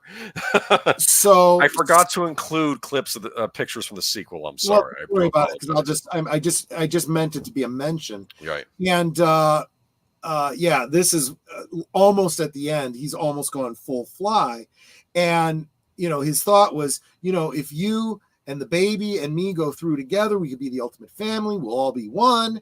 And it's like, so at this point, he realizes he's far too gone. And the fly is almost completely taken over. And there's only a tiny, tiny bit of Seth Brundle still in there. And tragedy. This is a tragic movie. Completely unverbal, he communicates to her, you've got to end this. And she's got a shotgun in her hand, and again, she's the one who has to do it, But again, this is the one shortcoming of this movie. In the original, it's his wife, and they had a good relationship, and she loved him. So for her to have to kill him, terrible thing. This one, you try to argue with me that she loved him. I'm sorry, this was a hookup, and they started this kind of sketchy relationship. It's Cronenberg. Cronenberg's weird. Yes. I like Cronenberg, don't get me wrong, but maybe did Troy go over to King Kong movie remakes? Because they're not bad movies. I didn't. We had to narrow it down. We had a whole bunch. I had to. We may do this again sometime. We might remake this stream. So the point was that they decided they wanted to do a sequel. So there was The Fly 2. And after they don't even have, did they even have Gina in it? No, I think they used her footage from the scene from the last one when she gives birth to the. Yeah, she had a nightmare in the first movie, and they reused that footage of her giving birth. She dies. It's a maggot, right? But then they open the maggot up, and it's a baby inside. It's a baby inside. So you know that something's wrong. And the kid's accelerating growth. He's like super smart, but they keep him in this institute and whatnot. And there's an evil guy running the corporation. Yeah, without getting too much into the story, it's a completely different story than the sequel to the Fly. But it is the Son again. So in a way, it's kind of a remake as well. So okay, this is actually an earlier comment which I don't recall you touching on. Midnight's Edge After Dark. Tom says, it's ironic you guys are talking about this right now. You have no idea. I think it had to do with the Nosferatu talk. Tom might be doing something. Tom might be doing something involving Nosferatu because it was about Nosferatu. I didn't realize. Yeah. Okay, good. Yeah, I realized I was behind. I'm looking at chat comments. I saw that one. Yeah. Well, I'll be keeping an eye out on Tom to see what he's got coming out. But yeah. Yeah, he said I'm working on something related to this. Very related. Good. Well, we are getting another Nosferatu remake. Yes, we are. So that'll be absolutely interesting. So, yeah. Let me look at my notes. Did I miss anything? Did we cover them? Oh, yeah. One more. Then just real quick, because this was one someone else brought up earlier. Okay. Are we on another deck? Okay, yeah. So the original Little Shop of Horrors, which I'm pretty sure that one fell into the public domain because I know it's on cheap DVDs now, and you can find it on YouTube. This was originally a Roger Corman film, as I recall, and not starring but featuring Jack Nicholson. It was one of his earliest roles. It may have been his first role. Yes, he plays the masochist who wants to go to the dentist and get his teeth drilled. You be a dentist. Well, we'll get to that. This was a non-musical, and I would call this a horror comedy. Yeah. It is kind of funny, but it's got a very tragic ending. Let's just say it. Seymour dies at the end. He kills. I mean, he's not the sympathetic character the remake portrays him to be. No, we'll get. That's actually from the remake. Oh, it is. Yes, crap. it is. I know because you saw it was black and white. Wow, they really did a good job making it look like the original. No. Yeah, that's actually for the. But the first victim after, and it's the whole. It's just like he drips some blood. He cuts himself, drips some blood. It revives the plant. So he starts cutting all of his fingers till he's kind of run out, and he's like, I've got to, find an option here. And he's under a lot of pressure. He's going to lose his job. He's going to be thrown out on the street. His boss isn't as nice in this, but he kind of waffles back and forth. When he's a screw up, you're an idiot. You're fired. Oh, wait a minute. Your plant is bringing people in. You need to take care of it. Okay, you're like my son. I'm going to adopt you. You're the best, and this and that. It's, his boss is very opportunistic. And when he realizes he's got to actually sacrifice somebody to this plant. His first victim, it's a prostitute. He goes and he finds a prostitute, clubs her over the head, and drags her in, and feeds her to the. Seymour's bad. He is, and later on, he goes to the dentist, who's kind of been very, very abusive to Audrey, who he's fallen for. Okay. Yeah. And he, just like in the remake, he goes and he gets an appointment with him, but he goes in and he shoots him. He just outright shoots him and then feeds him to the plant, right? And I think there was a couple others, like a couple girls that were selling Girl Scout cookies or something. I don't remember exactly what it was. But at the very end, he says, I can't, he's trying to get away from the police. They're chasing after him. His bosses identified him as, he's killed these people and whatnot. And he outruns the police. He ends up, when he gets back to the shop, he ends up running into the mouth of the creature or into the mouth of the plant and gets eaten himself. And when everyone comes in to see the plant, including his boss and Audrey, the plant has a bunch of little buds, and they open up and they flower, and inside the buds are the faces of the people who have died in the plant. And the biggest one in the middle is, of course, Seymour, and he's going, I didn't mean to do it. That's how it ends. Good movie, for what it was. But then there's the remake from 1982? 1982. No, it was later. 85, I think. I don't remember. But this was they turned it into a musical. They kept it very very much kind of in keeping with the original story. But then it didn't do real well with test markets. So they redid the ending and gave it a happy ending. But actually it goes a little bit darker, if you can believe it or not. First, they make Seymour a little bit more sympathetic. There's no prostitute that he kills. When he kills the dentist, they added this whole element where the dentist is he's addicted to his own nitrous oxide. Oh. I'm slurring my words now. Nitrous oxide. Yes, it's laughing gas. And I don't know if you guys know much about how that works.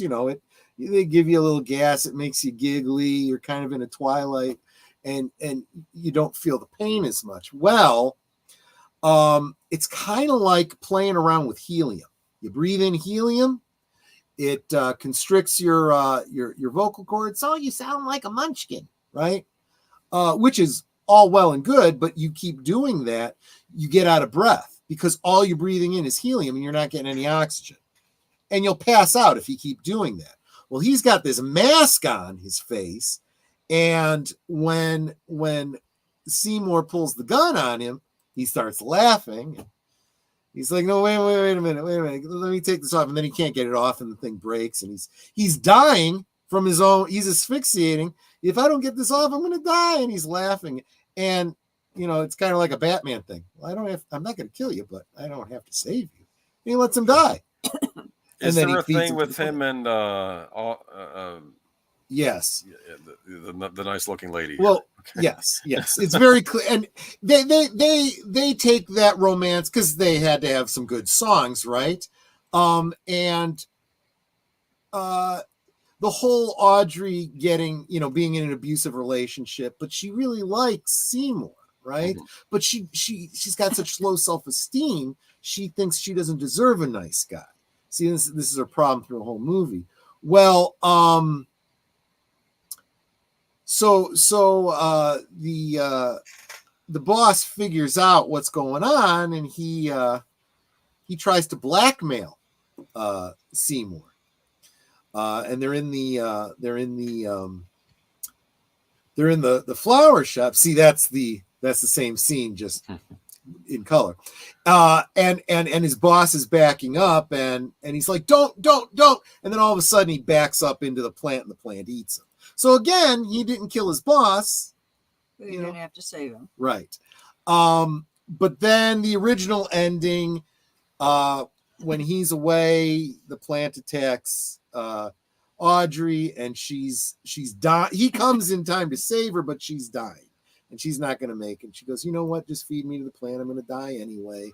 And, you know, you can get rich and famous and all your dreams will come true. And he does what she says. And he's so angry at the plant. You took the only thing that I loved. So he starts trying to kill the plant, but the plant kills him. And then all of the little sprouts start getting picked up by other people who take them away. And you know where this is going, and it ends up taking over the whole world, and everybody dies. And that didn't do well with test markets. So they backed it off, and they have him, kill the plant before he can kill Audrey. And then they live happily ever after, but they have a little spud of the plant out in their front yard. Fine, So that's fine. There's the possibility of the sequel happening anyway. But anyway, this is another example. This one is absolutely a remake that turns an original film into a musical. They actually took, after this movie was made, it became a musical, right? It actually became a musical, and I actually saw. There was a girl I was dating in school that she played Audrey in a little local theater version of it, and it was really cool. At the end, after everyone's dead and the chorus is singing about how the plant spread around the world and whatnot, at one point from the rafters and from the balconies, these vines unravel into the audience. It was like, oh my gosh, that's really pretty cool, So, but so those are several different kinds of remakes, but I think all of them take the original story and elevate them in some way. Okay. I don't think I have any picks left for that one. Do you want to address any comments in the chat? I've been trying to kind of hit them. So Jesse said, I hate to say it, but I love the remake. However, I'm trying to get my hands on a DVD special that has both endings. Yep. And fun fact, the alternate ending was once considered as lost media until they rediscovered it. Yeah, and then released it on Blu-ray. Yep, Feed Me Seymour and all those elements. That comes from the musical. There's a lot of great songs that come out of that. Definitely worth it. We did a rewatch of that over on Big Al's channel a couple weeks ago. But you got a couple good remakes you want to share? All right, here we go. Uh-oh. That's your fault, not mine. I know it is. It's all right. Invasion of the Body Snatchers.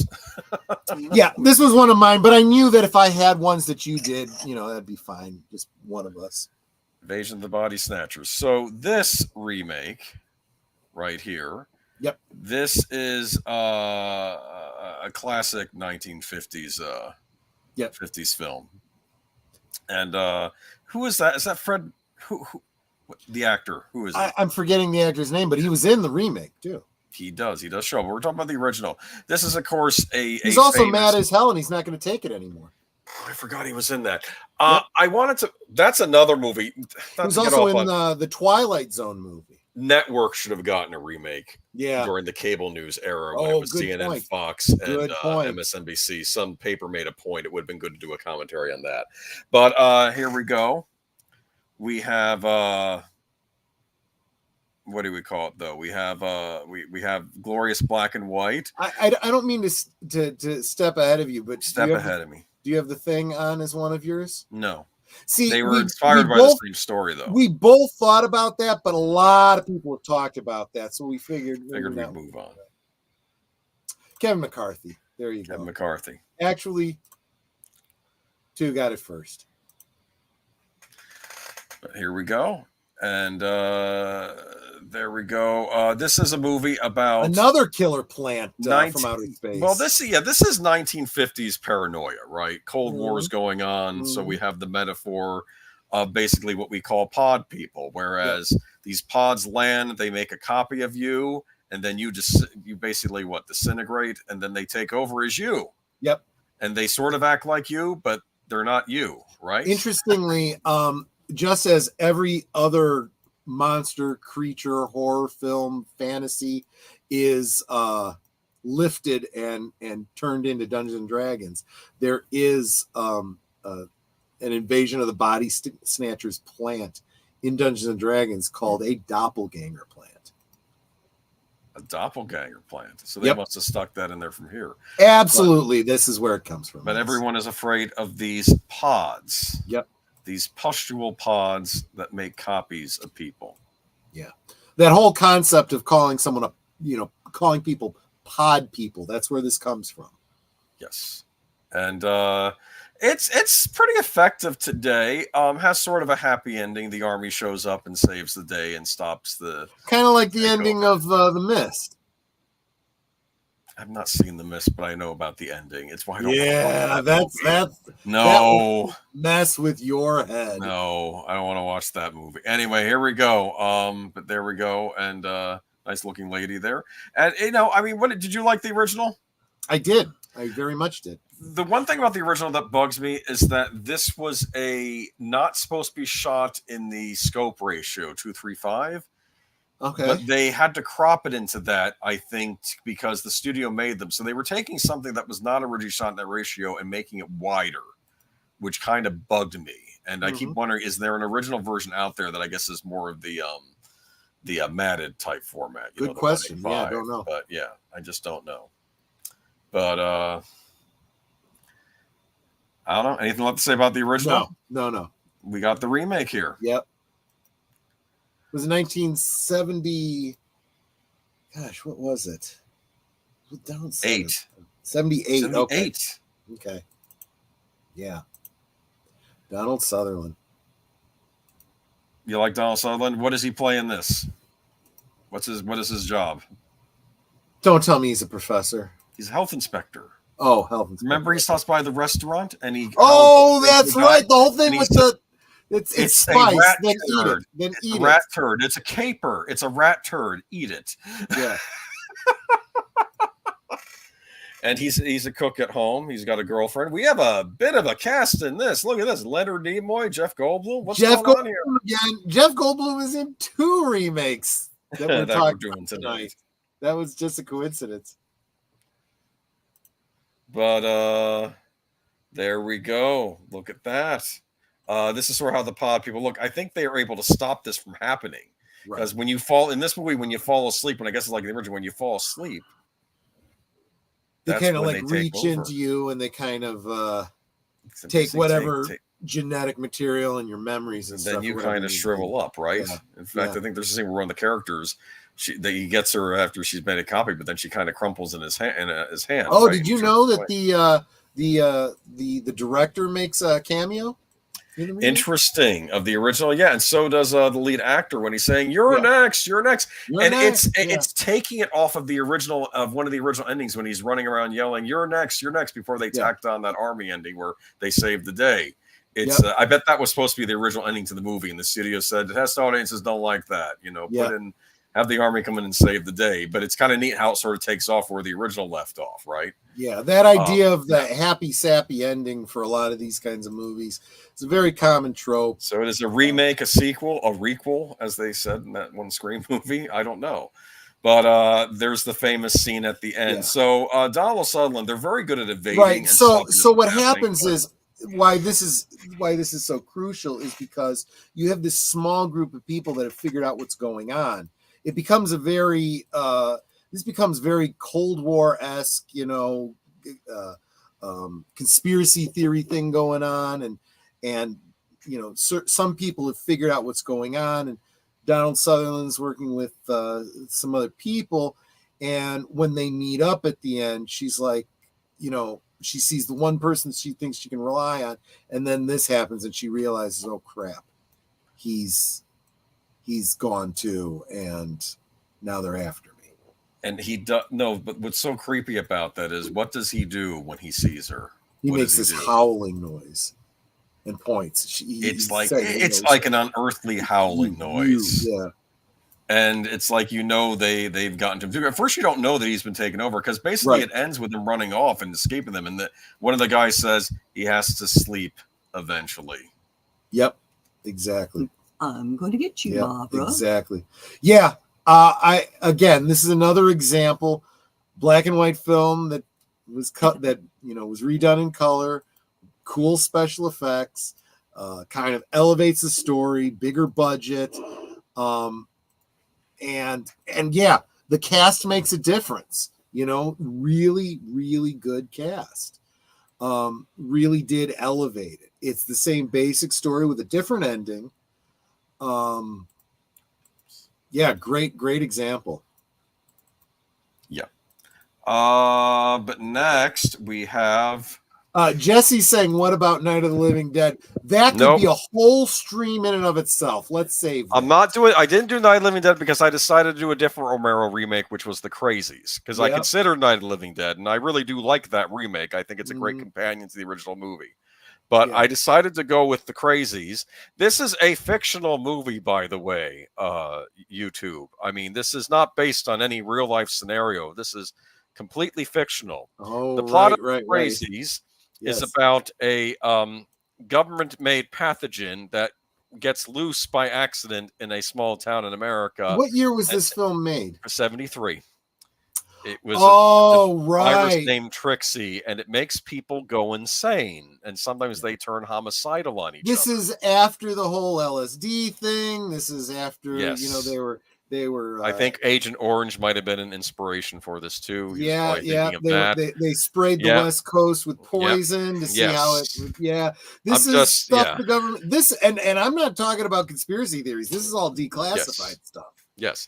And in this, of course, the feds come in, and it's kind of almost like a local government versus federal government in this movie, because the locals are more compassionate. Can you imagine in a situation like this where people are dying and diseases and you start having jurisdictional issues? Imagine that. Some states telling the feds to get out, others, going, yeah, vote whatever you say, Yes. So anyway, here we go. I forget this character's name, but he was a local firefighter, and he's on the run because basically they start rounding people in town up. Yeah. And start putting them on the school, which is, of course, a disaster because maybe people who aren't already infected might get infected by those that are infected. Gee, imagine that. Telling people, you gotta stay in the hospitals, you gotta stay in the old folks' home, you gotta stay in.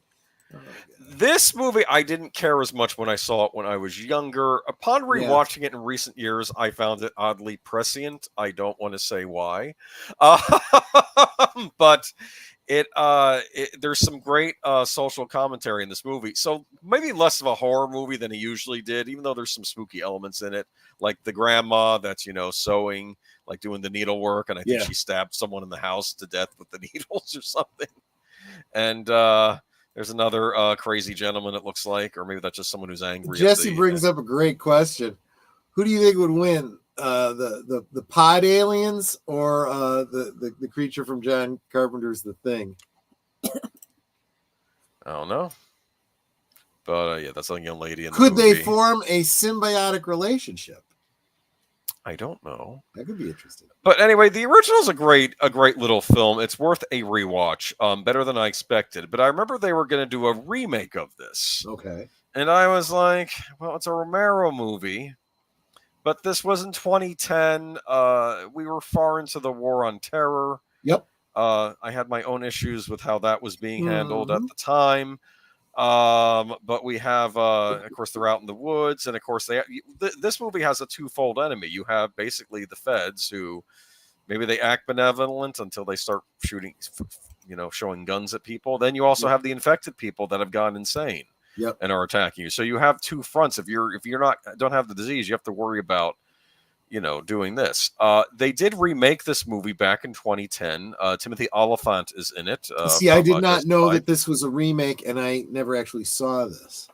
They're both worth watching. If you saw this first, that's okay. It's not reliant on you watching the original. I think that I think they took what I thought was a kind of a thriller, maybe a little creepy, because if you think about the original Night of the Living Dead, one of the theories was, there's a virus making people go crazy. It's not Living Dead. And, well, of course, that's not the case in Night of the Living Dead. It really is that they're zombies. But I think he took that idea of a virus that makes people go crazy and then used it for this movie. Do you understand? George Romero did. But knowing the remake was directed by Michael Eisner's son, Breck. Oh, that's interesting. Well, I'll give Breck Eisner credit. He did a good movie. So that's a great image for a poster, a teaser. Look at this. This is a sign welcoming you to the small town. Looks like it's riddled with bullet holes with "Help Us" written possibly in blood on there. Yep. Yikes. In fact, that "Help Us" reminds me of the sign they did in Nolans, which was another another government-run rescue that people thought maybe could have been handled better. But I have to agree 100% with Reagan when he says, the scariest words you could hear, someone coming to your door and saying, "I'm from the government and I'm here to help." That's basically what happens in this movie. And it's like, well, we already have our local government helping us out. Because I got the feeling that George Romero isn't against local government, but I don't think he liked Fed. I think he had a problem with anyone with a brain will tell you the closer you get to home, the more they're going to understand your problem and care about you.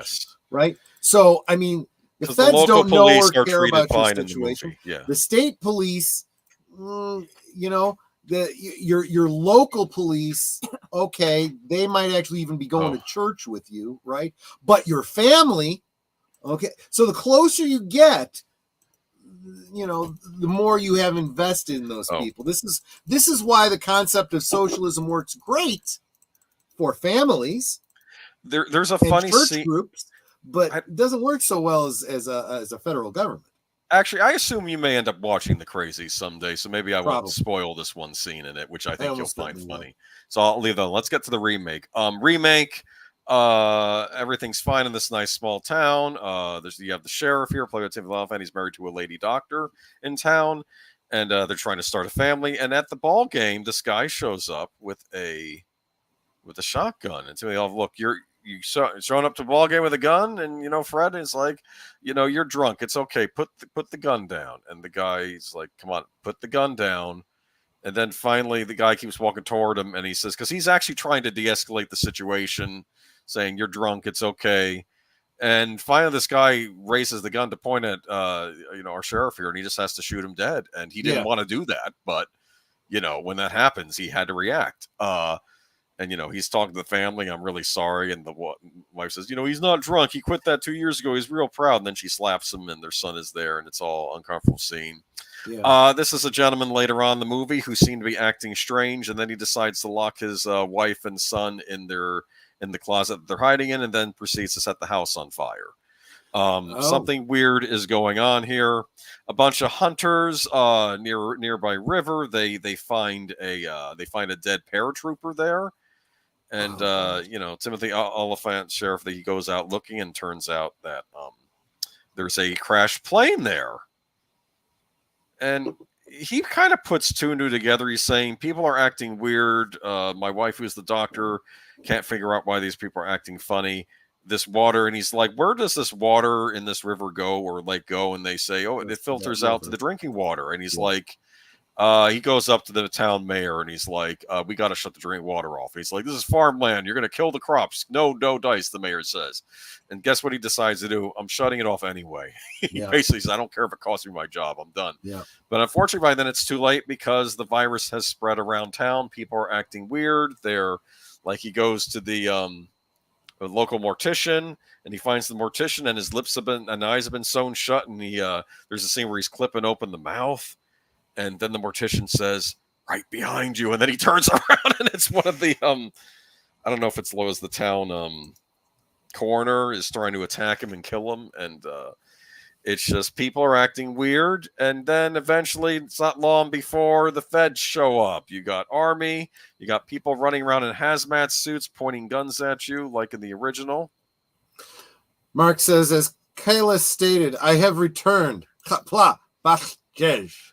But this was a good remake of a Romero classic, because I think what he did, I think when people went to see the Romero classic, they were expecting more of a horror movie, whereas I think he leaned more into like the kind of the social commentary thing, not so on your nose, because he wants you to make. Romero wants you to make up your own mind. We have obliquely referenced the influences on a lot of these movies. A lot of times they're very topical. Yes. So this whole idea of movies having a message, in and of itself, not a bad thing, and has always been. But that is not what makes something woke. No. Two completely different things. It's being topical versus telling people what to think on the topic. Yeah. Both versions have merit. I agree with you, deleted scenes. I think they're both great I think movies. that's kind of the point of all of these. They all have merit. I do feel that some of these remakes elevate the story. And I'm just pointing out that there are films that I don't think any of these films that we've mentioned were so good that they were sacrosanct. You know, we wouldn't call them such classics that you couldn't touch them, right? Yeah. And I think that's one of the things that people point out. There are some films, once it's made, you look at it and go, that should not be remade. Back to the Future should never be remade. The Wizard of Oz should never be remade. You know, I mean, these are classic films. You cannot elevate them. They are already perfect. But these movies that we have been looking at were really good. But someone looked at it and said, I think I can do better. And there wouldn't be an outcry of people saying, no, that's sacrilege. And it's like, okay. And they did it and it was great. And then someone goes, oh, this is a remake? And then they go seek out the old one and they go, oh, that one was pretty good too. Yeah, that's the difference. That's what works. I mean, sometimes remakes complement the original, like the Night of the Living Dead remake, which I didn't do here. Maybe I will do that if we ever do this again. But that was originally one of my picks, and I said, no, I'm going to do the Crazies instead. But I think this is a great movie. 2010, not that old. Well, at least not by my standards. Yeah. Well, no, you're right. But and oddly prescient. There's a wonderful scene in it where the sheriff actually confronts one of the government guys, and he's like, you know, well, what's it called, Trixie? It was meant to destabilize a population, not this one, because obviously it was probably going to be used for warfare.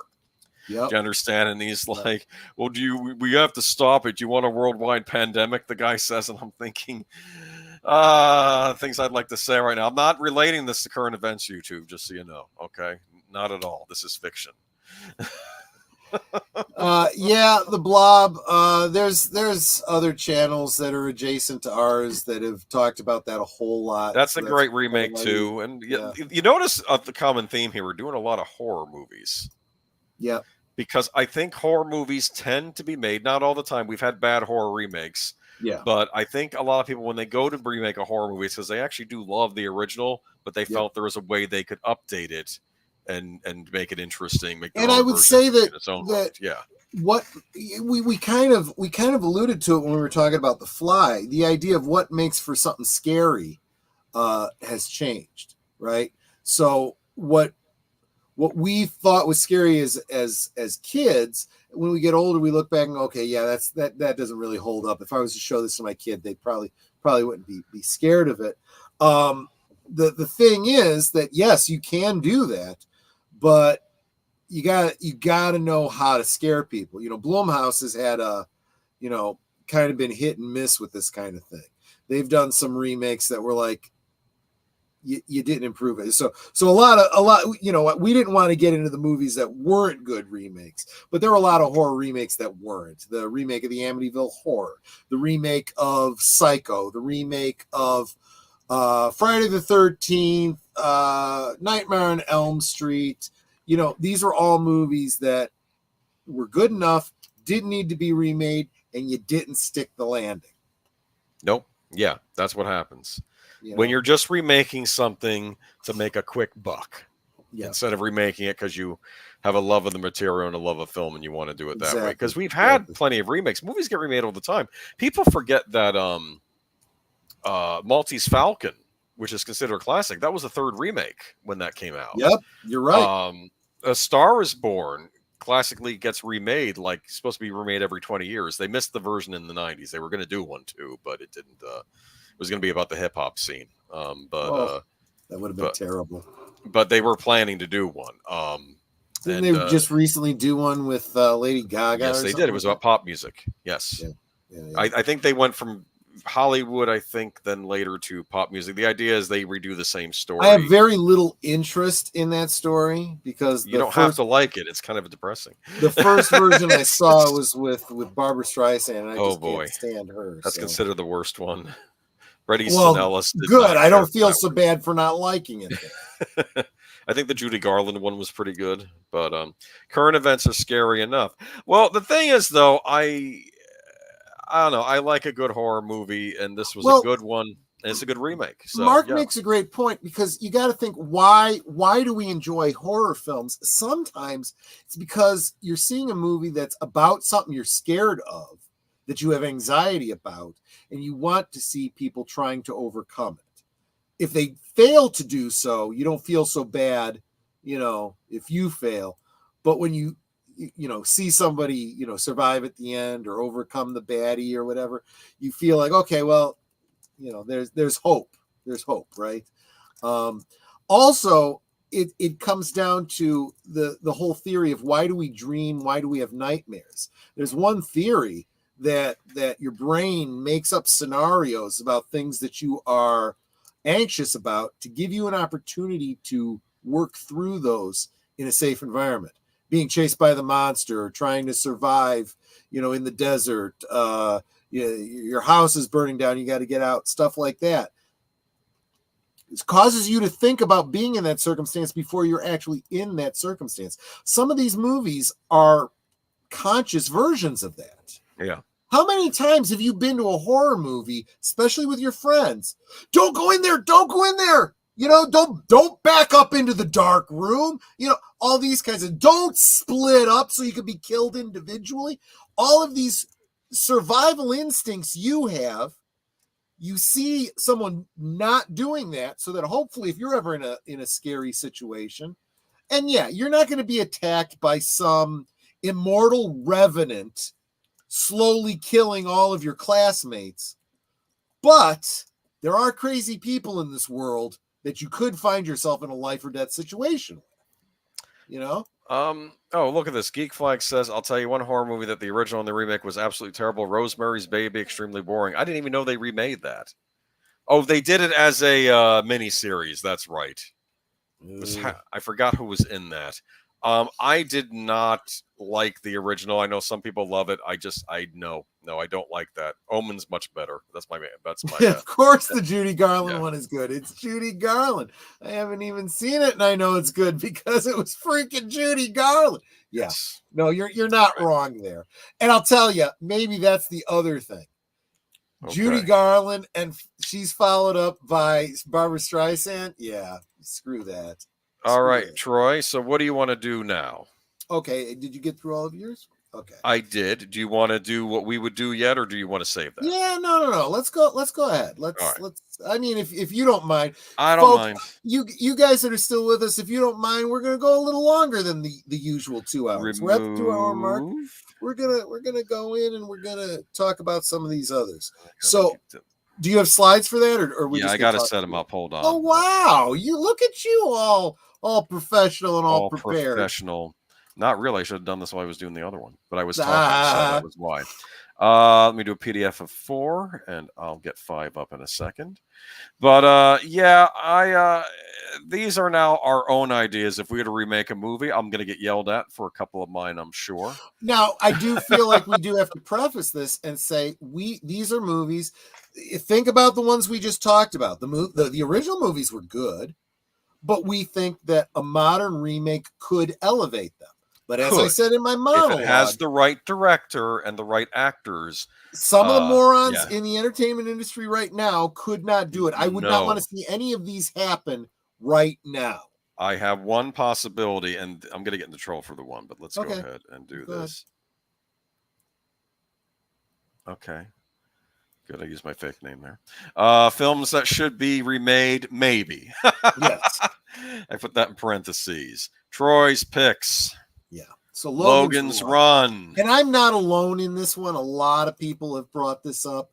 One of the pitfalls to movies like this. Hold it right there, right? Here? Farrah Fawcett. We got Farrah Fawcett here. We got Jenny Agutter. Right, you need actors and actresses of the same caliber. Yeah, exactly. And look, you could say this movie was very much of its time. It was what, 1970? Yes, something? I think it's 70. I think it's 1970. Yeah. And I've said this about her before. Jenny Agutter, I think her breasts were afraid of the dark. Because they just come out in every movie she's in. I want to suggest you check out Walkabout, but there's a problem with that movie that you probably shouldn't be checking it out. But anyway, yeah, let's just I think there's a Criterion edition of that, isn't there? Let's just say it was okay for her to do that movie at the time. Well, wouldn't be appropriate now. Yikes, I'm now thinking of other movies like that. So anyway, Michael York. There was an element to this movie. Well, look, they didn't shy away from nudity in this film. And it was very much because of, think about the second Matrix movie where they had the rave and everyone's getting naked and it turns into an orgy. That licentiousness, that debauchery is very much an important part of this story. If you get all PG-13 about it because of modern sensibilities, you're going to lose something, that really did elevate this movie. But other than that, so what is this story? It's a story it's a sci-fi story set in a future. We don't know the history that leads to this world, but we have a domed city that is very much like we just saw in Blake 7 the other day. I even referenced this movie then. You're cut off from the outside world. No one goes out into that world. You live surrounded by technology, very sterile. And people are all very young and healthy and attractive, and they have no problem. So they have their own version of OnlyFans in this future, except for OnlyFans. They call it being, what was it, like on the grid or something like that? Okay. And you would go and you'd look for this girl or a guy or whatever you're interested in. And then you'd hit the button and they'd come out and physically be there like a transporter or like a replicator or whatever. And it was more realistic than an OnlyFans kind of experience. Yeah. But the whole shtick a lot is fake about that, but about the whole shtick of it is that they live fast, they die young, or they don't know they're dying young. They've created this artificial religion called carousel. When you hit, what was it, 30 years old? 30, I think. 30, you've got this little timer in the palm of your hand. When you hit 30, it starts to blink. And you're supposed to go to carousel, where you are lifted up into the sky with anti-grav, and you crash into a force field that incinerates you, and you're killed. But everyone believes that you're being renewed. You're being renewed. And if they were to go to the neonatal unit, they'd see all the people that were being renewed, being reborn, with these clear crystal versions. And you only live to 30 and then you die. When you're in a very confined domed city, they have to control population, and this is how that's done. I'm curious, are the babies that are in this area, are they clones of the people being incinerated? That would be very interesting, but they never mention that. So that might be something for a remake. They kind of imply that it. Well, actually, I don't know that they even show.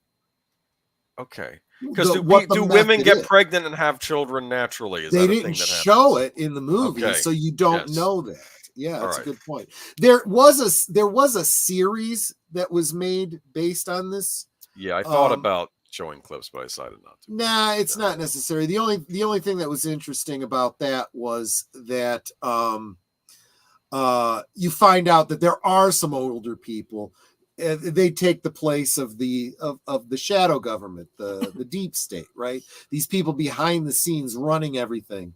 But that wasn't an element of this movie. Okay, but it's not an element in this movie. Yeah. So everyone, they get incinerated, so there's no overpopulation, and you have a good 30 years, and then you... But as you would expect, there's always people that question, right? That question the authority, they question the concept of this carousel and renewing. So they rebel, and they rebel by running. Logan has just turned 30, right? Is that what happens? Well, no, actually he hasn't. He's got a couple years left. Oh, okay. Has she turned 30? And in order to have him do an investigation for the central computer, the central government, whatever, to track down Sanctuary, the place that these runners claim to be going to, they say you need to become a runner. So they take away his remaining years. Oh, and he's trying to get an answer. Well, what happens? Am I going to get my years back? And no one answers. Yeah, it's kind of a BS kind of situation. So he becomes a runner because he has to, which means his partner is now trying to retire him, and he becomes kind of like an Ahab type of character. And he has to get out of the city, and he's got he finds out that the underground organization wears the Ankh, the symbol of life, right? And he knows that this Jessica that he pulled down off the grid was wearing this, so he's like, maybe she knows somebody. She introduces him to somebody, and they have a series of side quests, so to speak, to get out of the city, only to find out there is no sanctuary. If people get out, and nobody seems to have gotten out of the city, it's just wilderness out there. So yes, you can survive, but you'd have to start society all over again. But coupled with that knowledge, he comes back into the city and tries to convince everybody, look, you don't have to die. We don't even have to stay in the city, and there's a whole denouement. He's young in this, huh? Michael York? He really was, yeah. He wasn't under 30. He looks like he's 30. He looks like he passed for 30. Yeah. Passed for it, yeah. But yeah, I've not seen this, but why do you want to remake it? That's my next question to you. So I do think there's a lot of great things that they could do with this. I think there's just some of the conversation that we were having about this story. There's elements of this story that would have been interesting. One line or two would tell you where the babies come from. Like I said, the series had this shadow government of older people, but you could just as easily have a central computer running everything on automatic, so to speak. That would be an interesting element to it. They really could improve the special effects. The cityscape in this movie is done with a miniature, and you can very much tell it's a very well done miniature, but it definitely could be improved on. And I think the way they end it, although good, seems anticlimactic. I think there's more they could have done with it. Plus, there's big elements in this movie that are very 70s, very acid trippy, that they can kind of do away with. Well, but, it was the time. Yes. But the other thing is that as much as this is beloved in some sci-fi corners, it's not so classic that it would be considered sacrilege to remake it. And I think there's a lot of people that would love this story and find it very interesting if it was reintroduced to them. Big Al Presents says they mentioned seed mother, birth by artificial means, so population growth can be strictly controlled. Yeah, That's why I'm saying it'd be interesting if the people getting incinerated would just get cloned again as children. It would be very bizarre, though. It'd be like this weird cycle. Yes. Like it would be, yeah. Well, and it's funny you say that because you almost get the feeling that that's the way the story should have gone because his name is Logan 5. So there have been 4 others. There were 4 Logans before him. Maybe they're just 4 other. Maybe they just reconstitute DNA. It's a new person each time, but maybe it's the same person. It could be that they're recycling the name. When Logan 5 gets retired, the next baby that's born is called Logan 6. Now I'm thinking of THX. I think they did the same thing in that THX. What is it? 1138. They reused the names. But yeah. So yeah. I mean, well, welcome by the way, Tim. He's pointing, and it was Jessica 6. The partner was Francis 7. Mary 2 was a character. Yeah, very good memory there, Tim. Good on you. So weird. Logan 5. Logan 5, yeah. Black Hole, which kind of is a remake of 20,000 Leagues Under the Sea. Kind of. If you think about it. Except I like 20,000 Leagues Under the Sea. I'm sorry. You didn't like Black Hole? Yeah. Black Hole. I'll admit that it's one of these movies where I see potential. Yes. See, this is another one. This one, I'm trying to remember. Somebody in the chat, if you already know or if you could look it up, I'm under the impression that this movie did not do very well. No. This was a Disney film. And it cost a lot to make, too. They were trying to break into the sci-fi market after the success of Star Wars. Yeah, but it did start production before then. I think the idea was they wanted to do an Irwin Allen style movie, but they would set it in space instead. Right. So it was like you had all those Irwin Allen disaster movies, and of course you had Lost in Space, which was also an Irwin Allen production. Right. And I think this was their idea, kind of tapping into it. And obviously, when Star Wars came out, they might have retooled some of this. Yes. But it did start out before Star Wars came out. Yeah. But I think this came out closer in time to I want to say that Star Trek: The Motion Picture was like right 79. It might have been 79. It was around that time. Yeah. Nice effects though. Look at those. Look at that model work, huh? That is pretty cool. I like it. This is almost like, I guess, this movie's version of the Nautilus. This station, and what are they doing? They're observing black hole. I know this is one that Neil deGrasse Tyson loves to pick apart science-wise. Yeah, my biggest problem with it is number one, we've learned so much about black holes since then. Yes. So you got to give that some grace. The other thing too is Neil deGrasse Tyson is he's iconoclastic about science. Sure, he makes it almost religious. He believes the current thing. And a true scientist is always skeptical. Yeah. You've seen enough time. Look, Neil, for crying out loud, because I know you watch this channel. Well, it's not that funny. It could be. You never know. Right.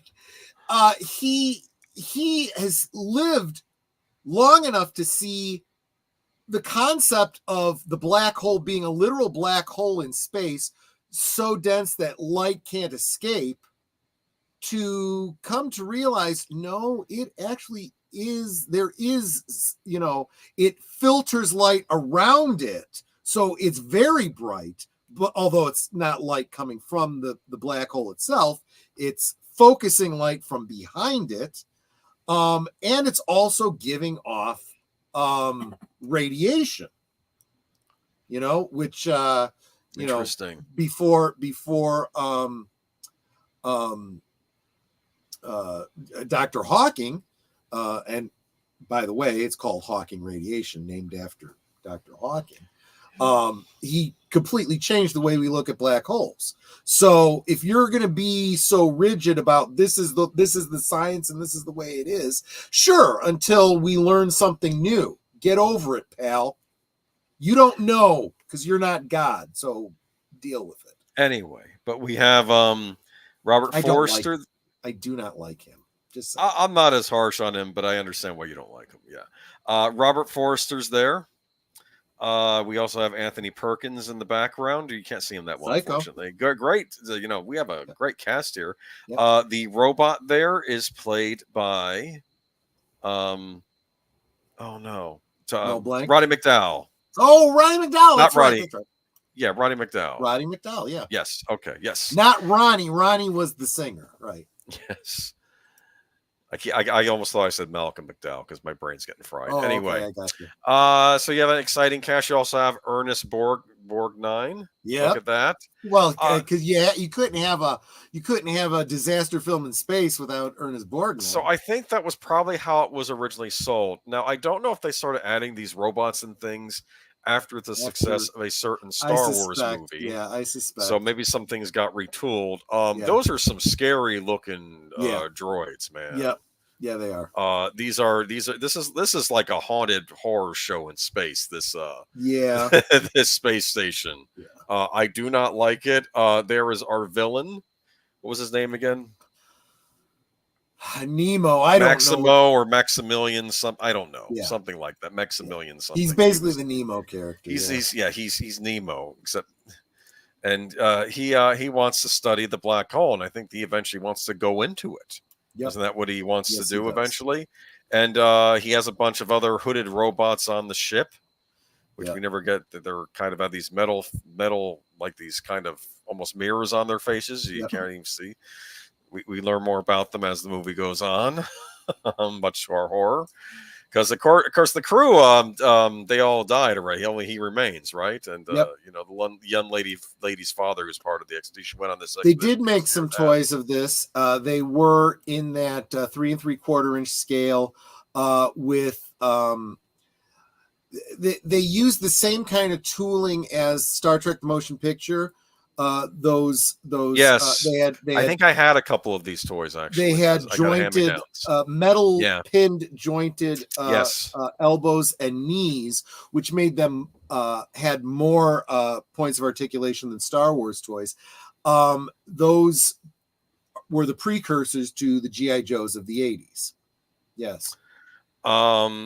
My thought on remakes: take a bad movie that had potential and remake it, leave good movies alone. Well, exactly. I would argue this may be the case in this movie. Troy is probably more fond of it than I am. I know people love this movie. This is probably one of those ones that we could have actually even talked about when we did the rose totally off for a Disney production. Yeah, and I don't want to say that Disney can never make an R-rated movie. They do have distribution companies that are supposed to put out more mature content. They had Touchstone Pictures. They had Hollywood. I mean, I don't know what the heck they own now, Disney they're all Plus over the place. Now. Agatha all along. Yeah. Someone argued, why do I get to see Agatha all hanging out? Apparently, why do I get to see her butt? But they mess up. They buzz out Daryl Hannah's butt. Some moron on the interwebs tried to make an argument about, well, that was a movie, and this is what was it? No, there is no difference. One is there's no difference. The same thing. There's no consistency. And I'm like, either no consistency. Either you're offended by butts and you're not going to show them, so you don't do it on your TV show, or you leave Daryl Hannah's butt alone. It's the human anatomy. People need to get over it. Well, apparently it was even worse than that. Apparently, there's the implication that a young female person living across the street saw her and found that. Very much to her liking. Uh-oh. Yeah, the parents are not too happy with Disney. Look at this android. That would be if they had done. I don't think they did an action figure of this particular one. No. I would want some of those because that was the sharpshooter. Remember? That would be like the Dark Troopers version 1 from the video game. In my opinion, the evil droids in this, I almost wish had shown up as evil droids in some of the Star Wars movies. I know, right? Designs. I don't mind them. This one I don't like as much. Is this the country one that got damaged? Remember, he had a country accent. What was his name? No. This one was the Roddy McDowell one version. Yeah, they had and I know his name. He was called. I think Slim Pickens did his voice. Remember when I was watching this, I'm like, he sounds like Slim Pickens, and it is Slim Pickens. Yeah, Yeah. But why do you want to? So, but anyway, actually, in a way, they kind of did do a remake of this. It was called Event Horizon. I guess they did. I didn't even think about that. But I think that along the lines of Event Horizon, they could remake this movie, and maybe not take it to that much of a horror extreme. Event Horizon is a movie where apparently there was a lost version of it that we'll never see. That was a lot. Oh, the droid that Slim Pickens did the voice of was Bob. And by the way, welcome Space Fraggle. And let me tell you something. That is an awesome name. Space Fraggle. That is just brilliant. Welcome. Sadly, also a franchise owned by Disney. Yes. But yeah, here we are. And why did you like this movie when it came out? You must have seen it in theaters. It was right? very much the coming off a Star Wars thing for me. You're looking for the next big science fiction. It was also, it came out right at the same time as Star Trek the Motion Picture. There were some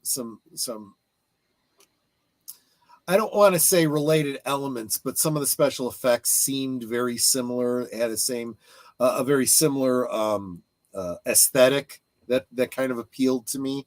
So, and yeah, but I think they could elevate it. Okay, so you would remake this though, and just make it more. And see, John's agreeing with me. I love Black Hole. It would be a great blueprint. I think you mean blueprint for a remake, but yes. Absolutely. Who would remake it though? It'd have to be Disney. Would they turn into a Disney Plus series? Not only did I see it on HBO, I got the DVD. My brother was a huge fan, and I had gotten the DVDs for him, and unfortunately, I have re-inherited those. Yeah, so that's sad. Yeah. My brother. So you're probably. My brother was a little bit older, but yeah. Well, your brother was also special needs, so he had the mind of a child. True. That's very true. Would you change anything about this movie for the remake? Get rid of anything? Well, I am a big one that gives a lot of grace to older films as far as pacing of the films. Yeah, that weird ending. That ending was very strange. What? They were almost 2001ing this one. It was just bizarre. So definitely I'd change the ending a bit. I would change the pacing. I think there was a lot of, and I would actually say the same thing about Star Trek the Motion Picture. There was a lot of space opera elements that didn't... Similar pacing issues, yes. Yeah. They and this was a 70s thing. Look, older people liked slower paced films back then, and you need to punch it up a little bit. You have 2 hours to tell a story. You can get a lot of story in if you economize your time. So what I don't get is I feel like the story is almost coming to an end, and then suddenly we get this another half hour where they're running through the station, everything's falling apart, and I'm like, yes, it almost feels like a different movie at that point, and I'm like, and I think you're exactly right. That's them saying, "Oh, we forgot we were going to make this a disaster film, so we got to put the disaster element in." I think that was the problem, throwing the disaster film stuff in there. I think if they had left it with, if you're going to do that, he gets torn down by his own creations, and they get out of there before they get sucked into part the of the hole. overall story. Don't make it. Yeah, it needed to be better integrated. They wanted. They're right. That going through the black hole, that was 2001 stuff. Yeah, no. I mean, if they would have ended it with, the ones that escape, and everyone else falls into the black hole and they're just assumed dead, leave it at that. Don't, not a remake on Forbidden Planet. No, I agree. The way it is. No, I wouldn't remake Forbidden Planet either. No. Which actually was an adaptation of The Tempest. Yes. Big fan of Forbidden Planet. No, I don't want them touching that one. It's hard because you can like a movie, and maybe I was having a very hard time with this myself because I'm like, if a movie's good enough when I saw it, why do I want it remade? And if I didn't like the movie, why do I want it remade? You know what actually it's would like be, this. as far as the Forbidden Planet goes, you know what actually would be good? What? A kind of sequel where you recast all the characters and you do it in that 50s Universe style. Yeah. In that And with- 50s style with the yeah. same kinds of props and I'd see it. costumes, and you know, that would be really neat. That was a big effects movie for the back in It the day. They was. spent money on that, and a lot of the animations in it were actually done by the Walt Disney Company. They were on Lone Dam Jim. This explains a whole lot. They didn't have the ending written until they were about to film it.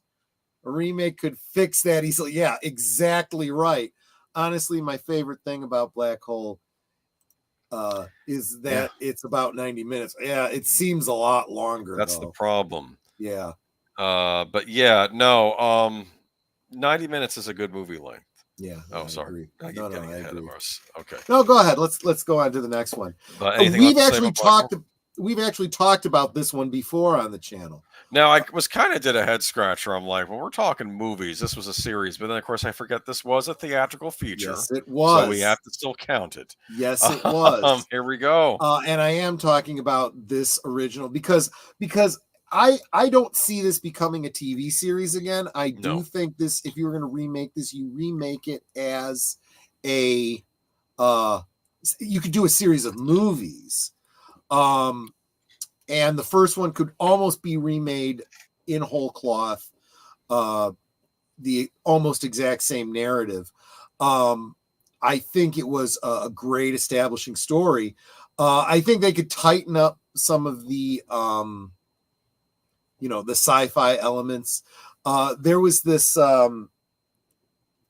it's implied that Buck is, he's in Ranger 3, and also the fact that he's the only astronaut on this ship just doesn't work.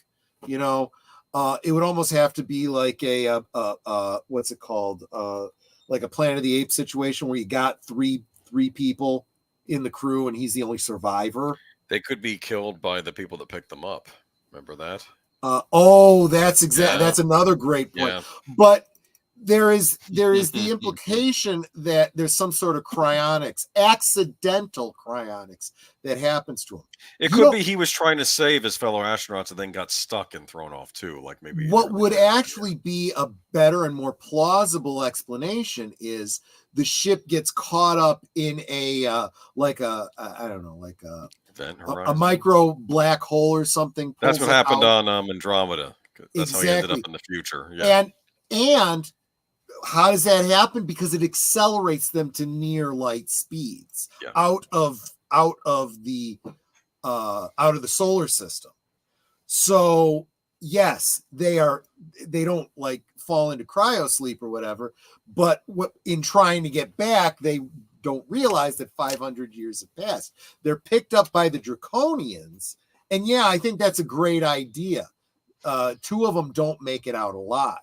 I like her outfit. I liked all of them. I like her lovely horns on the hat. Yes. I'm not looking at anything else. Like handles.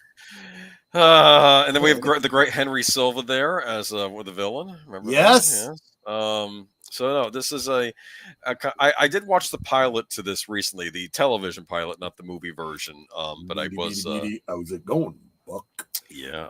That's the late great Mel Blanc. Yeah, look at that. But this was a lot of fun. What I like about Buck Rogers is he's in this future where the human race has survived some great cataclysm. Yeah. But now they have this advanced society inside this dome. But very sterilized, very. And he's at this party where we're all doing this dance, and he's like, "Hey, can you guys play some rock and roll?" And they look at him funny because they don't know what it is. Just follow me, the bump, he's doing the bump up. Yeah. And they sort of start playing this thing, and it's and they're all looking at him like he's nuts, right? They're all. Someone even says it's vulgar, and was it Princess Ardala says, "Are you afraid to try new things?" And he goes, "Well, it's not exactly new." She was interesting. The Draconians, I have a question. Are these humans that colonized another planet and started an They empire? don't explain. However, it is strongly implied, especially by the whole overarching plot of the second season. You know, they someone pointed out that Mark is the one who mentioned they recycled a lot of the props, sets, and most especially the cockpits from Battlestar Galactica, and vice versa actually. But they also second season stole the whole plot of Battlestar Galactica, and they put everybody on a ship going out into space to find the lost tribes of Earth, which implies that maybe the Draconians were one of those lost tribes of Earth. Space Disco. Yes. There we go. But we have the lovely Erin Gray in this as well. Yep. Fills out that uniform very nicely. Yes, she does. She does. But yeah, this had some pretty good effects for TV too. So part of the concept, and it's very, very much implied by the opening segment of this movie, is the idea of James Bond in space. I think that element definitely played out. I think that's I can see that, because they were going to do a sort of a spy thing where he would go on missions. That was what he was offered at the end, right? So whereas a lot of people have pointed out that Battlestar Galactica, when it was remade on the Sci-Fi Channel, was so good, it's the go-to that people always point to, for a good remake. A lot of people have been wanting to see Buck Rogers get that Battlestar Galactica treatment. It's interesting that you say James Bond in space, because there's an anime series of like from the 70s era called Space Adventure Cobra, which very much takes on that motif of a James Bond style character in space. Usually there's a very lovely woman in whatever store he's in that he's trying to rescue, and he's just going up against all sorts of weird enemies and creatures, but it's very much a lot of human enemies in this thing too. And I think he has a hand that can turn into a gun, like it's partly cybernetic. And it was a really cool series.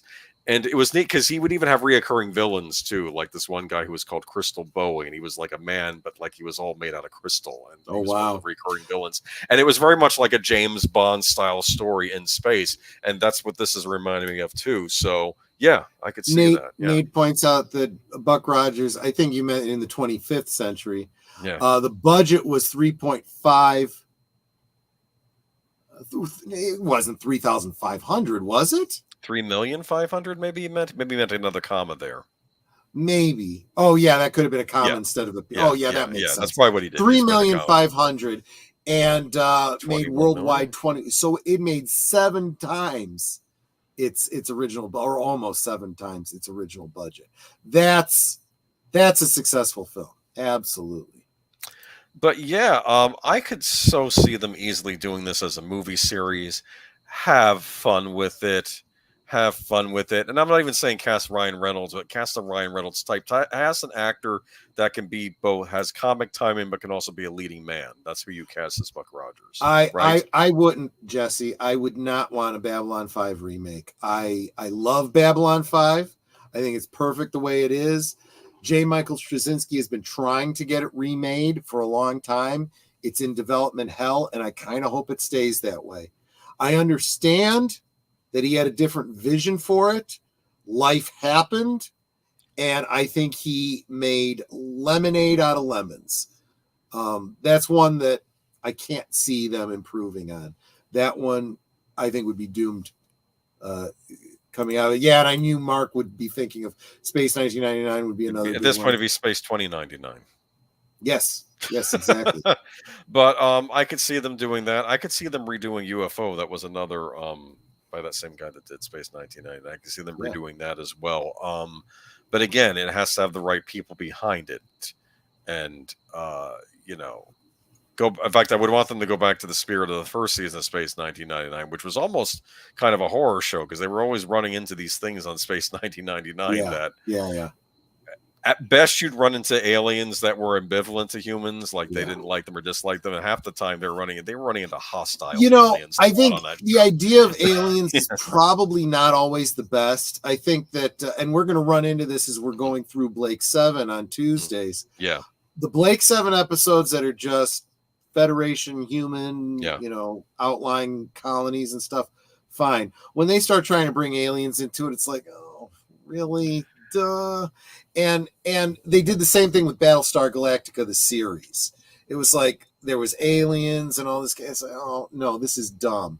They did away with the aliens when they got to the remake of Battlestar Galactica, and I would like to see them do the same thing with Buck Rogers. Right. I would like that if they want to do something with alien-ish, they are humans that left Earth 500 years ago. Or were abducted by an alien race and kept as slaves, and then they revolted and took over. I'd rather it be we've gone and colonized, because this is actually modern science. A lot of people are saying, look, even if we colonize Mars, within generations, people are going to change, like on a physical basis. They're going to be.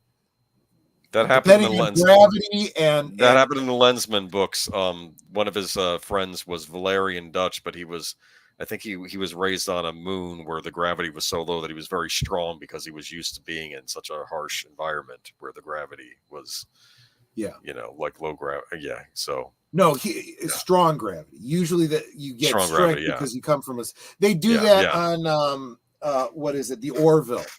Right. There's the planet that's got the really high gravity. If regular humans go there, they can't even stand up. No. If you're born and raised generation over generation. That was actually supposed to be the explanation for why Superman was so strong, that Krypton was so much bigger than Earth. It was like a Jupiter-sized planet. That's an interesting explanation. The problem with it is then you wouldn't look like a human. You would look very, very different. You'd probably be very short, very squat. You probably wouldn't be bipedal. It's weird. On Andromeda, the show, Dylan Hunt also came from a planet with harsher gravity, or like you were saying, but he had some genetic engineering in him. The humans of that colony had to have it to live there. That's another speculation that, and even Elon Musk has talked about that. We might have to, genetically engineer people if they're going to another planet. I think that's why the one Nietzschean talked to him and befriended him, because I guess he thought, well, he's at least partially genetically engineered, unlike the rest of the humans, that he talks to. So there was that. Yeah. Oh, I absolutely agree with the way space battles were done. For that set a new benchmark. We need to see more of that realistic, preservation of momentum kind of thing. They ruined Space Nine of the second season by turning into one action series. There was a behind the scenes drama and it killed the show. That happens with a lot of these shows. It happened with, I think, Buck Rogers and even Battlestar Galactica. All of them had these lackluster second seasons. Yeah, Samuel Proctor makes a great point. In John Carter of Mars, we have a human that goes to Mars, a planet that's smaller than Earth. There is less gravity. So at least initially you would be stronger. The problem is you spend any length of time there, your bones begin to get brittle. You lose muscle mass. You would not maintain that advantage for really long. So yeah, they could address those kinds of things, in a remake movie. The Draconians could be, on a planet that's very similar, but they could look a little different. And, is there an actor alive now you would get to play Buck Rogers? Well, if this was already in the works, I'd say someone like Chris Pratt. See, I was thinking more Ryan Reynolds. Ryan Reynolds would be a good one too. You could have Blake Lively playing the Aaron Gray character. There you go. That actually wouldn't be bad. The problem is Ryan Reynolds would have to pull back a little bit on the. He's too involved in other things. Yeah, but he's funny in this. You need someone who has a sense of humor. You need someone who's funny, but it can but he's also got a serious streak too. He plays cocky, but you could tell it's a defense mechanism because of what he's going through. And then he does have moments like this that you're showing where he's a little bit depressed about what's happened. He goes out to the old city. What city are they in, by the way? I don't know. New Chicago. New Chicago. So he goes to find the grave of his parents. Jason Momoa, says Space Fraggle.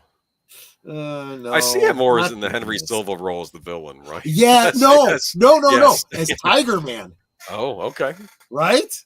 As Yes. Tiger Man. I can see him as Tiger Man. There you go. All right. But then you could take it to the extreme, right? So with the whole genetic manipulation, you'd have him actually be maybe part he's got tiger. the slit eyes and he's got claws. That would be cool. Yeah. All right. Anything left to say about Buck Rogers? No. Henry Cavill, maybe. But yeah, okay. They don't like Henry Cavill. They don't want to cast him in anything, it seems. Well, this is why they couldn't be done right now, All right. Add. Okay. That should be remade, maybe. Boomer's picks. Yes.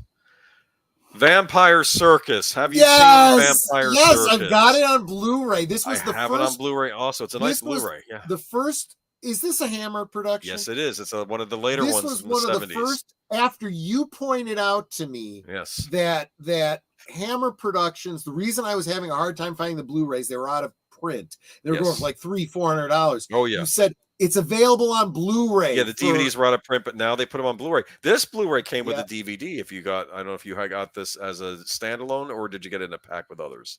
I don't remember now. The pack didn't come with the DVD, but you get 3 other movies. When you buy standalone, it comes with the DVD of the movie as well. I think it's a standalone, so maybe I do have a DVD. You have a DVD and a feature. Yeah. This is a great Lala vampire. Ward was in this, wasn't she? The one who was on Doctor Who? Yep. Yes, I think she's one of the vampires. Yep. This is a great vampire picture that needed a little more time in the oven. I heard the director got rushed. Hammer had a very tight schedule. He wasn't able to do some of the effects he needed to do and some cover shots. So it's flawed. I still like it. And typically when I think of Hammer movies, I'm like, I wouldn't want to remake any of them. How do you replace Christopher Lee or Peter Cushing? But to be fair, this movie didn't have a lot of the big actors in it. The actors in it are fine. I have nothing against them. They did a great job. This is definitely, I want to almost say this is almost in the Karnstein type of vampire movies they did. Sure. It's not referenced. The Karnsteins aren't referenced, but I think it's those types of vampires. Yes. Starts out quaint little European village. Pick a country, any country.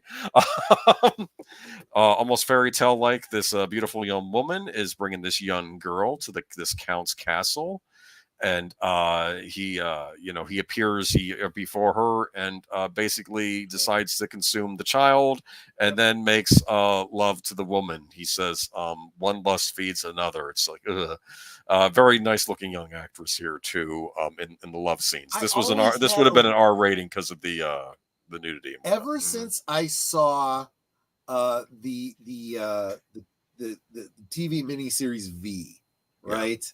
It made me look at vampires very differently. Vampires feed on humans, and then you've got that element of the, romantic, hedonistic thing, and it's like,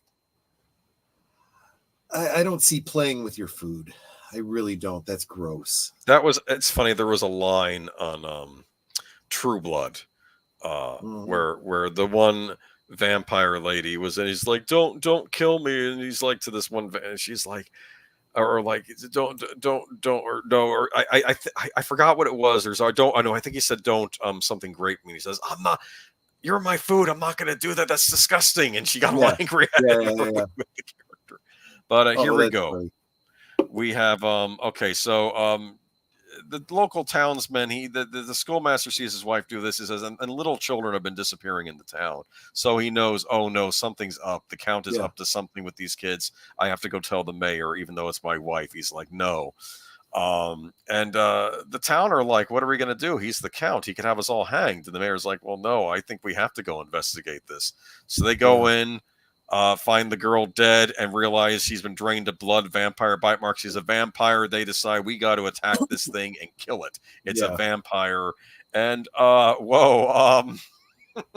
this ain't like on Buffy where it's like very easy just to stake one. This guy kills like 6 of the men at once when they go after him. Right. Finally, there's a lucky shot. They're able to stake him, and he's writhing around, and he goes, I curse the town. You will die. Your children will die to give me back my life. And, the husband gives the wife his shirt, and they take her out, and they're like, no, the townsmen are like, she's not coming back. And he says, but she's the mother of my children. They say, better no mother at all than a mother that serves the devil. So they drive her back into the castle, and then they plant gunpowder canisters by them. They're going to blow the whole thing up. And she goes to her dead vampire lover, and he basically says, go to the circus of life or light or whatever. I have family that work in it, and you can will plan my revenge. Okay, and she escapes. They blow the castle up, and that's just the beginning before the title starts. It's almost like a movie in and of itself. Let's say goodnight to Curtis real quick. He's getting tired, as we all are. I'll try to just wrap in it case up. anyone wants to watch tomorrow's Saturday morning cartoons is Superman. Oh, there you go. And there's Everyone loves Superman. So check that out. Yeah, in the tradition of the old Saturday morning cartoons, make sure you're following Curtis Selby, the tired midnight blogger who gets up early on Saturdays to play cartoons for you. Yeah. So, many years later, the town is suffering under a plague. They're not allowed. No one is allowed to leave the town, and the doctor decides to get out of there. He's going to try to find medicines to get rid of this plague. He said, "It's the curse of the county." He says, "No, it's that castle. You didn't destroy it, and rats and all sorts of things festered in there, and that's where the disease is coming from." So they can't leave, but someone comes in, a mysterious circus led by this older gypsy woman. And, the townsfolk, they're stuck. It's sort of like you're stuck someplace and you can't leave and can't do anything. Well, you got a circus coming to town. Yep. And there's some mysterious characters like this young man that can turn himself into a panther in front of people. How does he do that? You have this like tiger lady who that might be some body paint on her. Nice looking woman. You have this dwarf who's the clown. Look at that. He's peeling off his own face, and it's like this weird effect.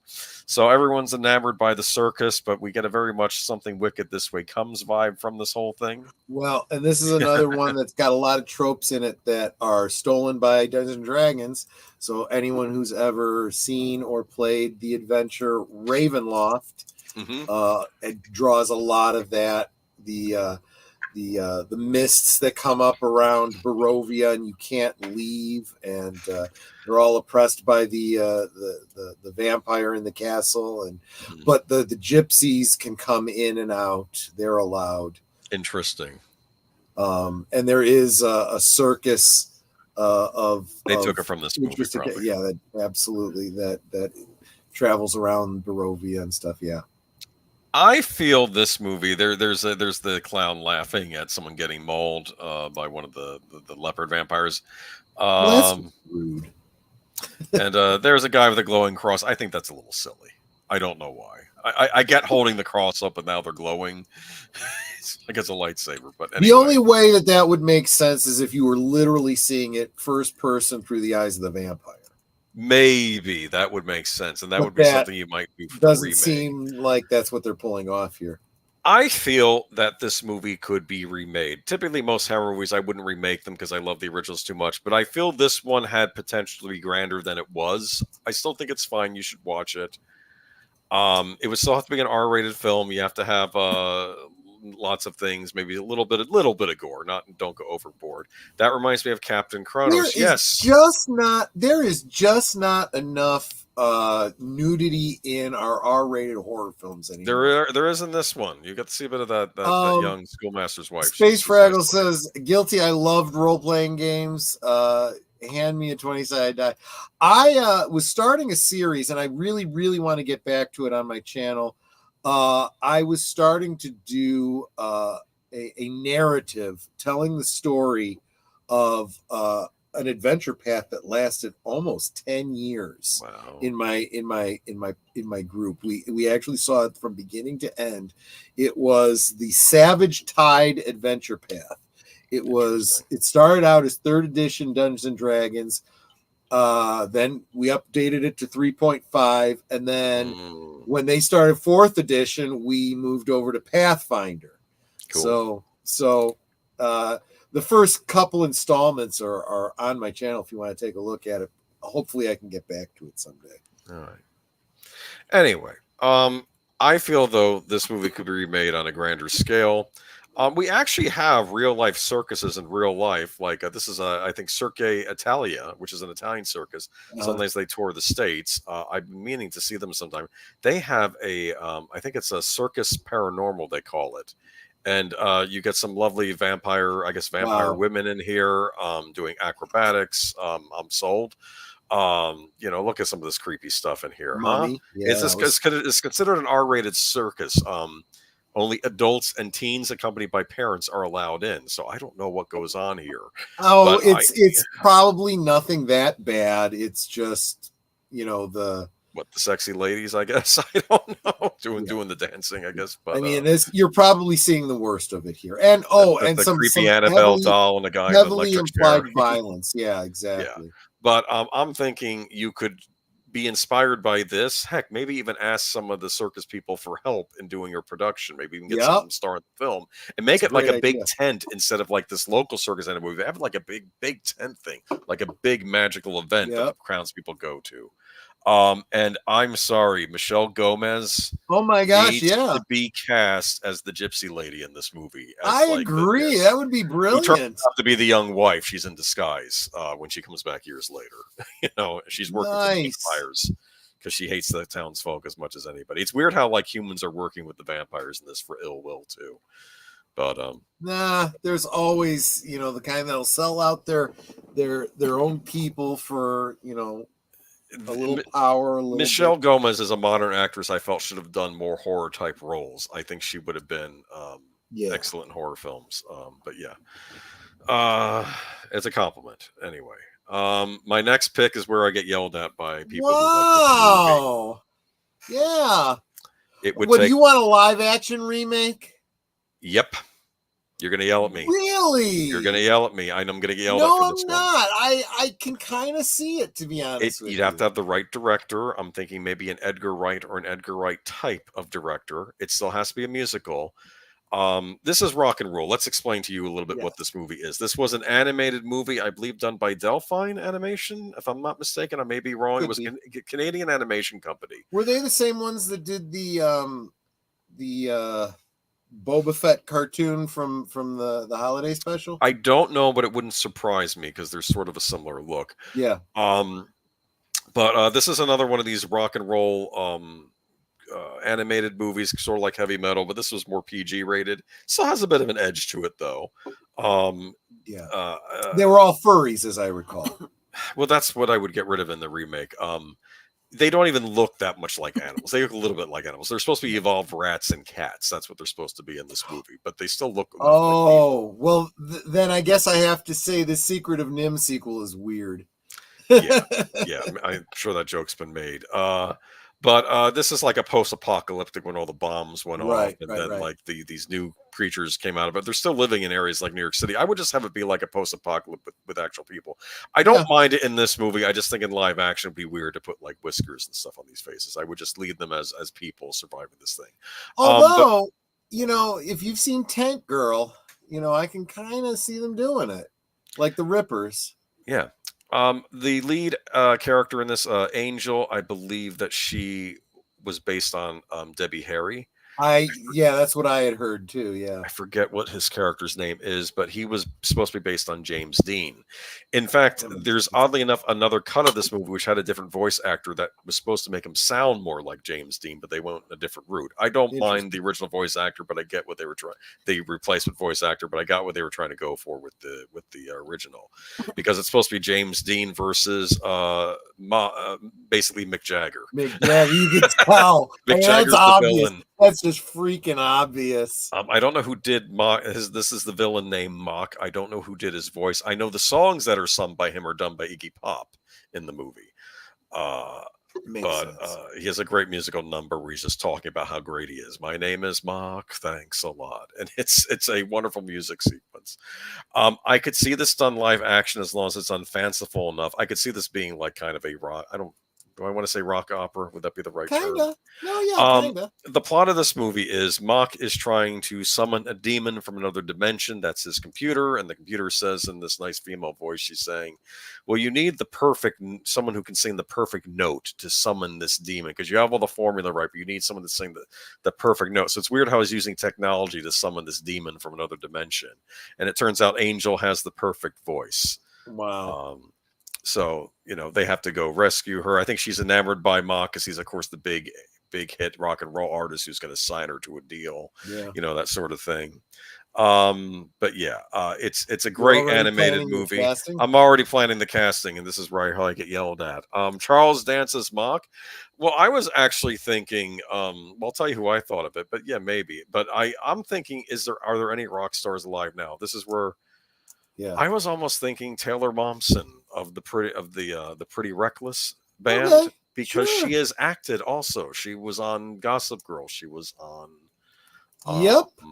she was in that Grinch movie with Jim Carrey, and she's older now, but she kind of has that whole rock goddess vibe. If I look at the two of them together, kind of a similar look. Now I wouldn't have thought of that, but that was a good yes, absolutely. Yeah.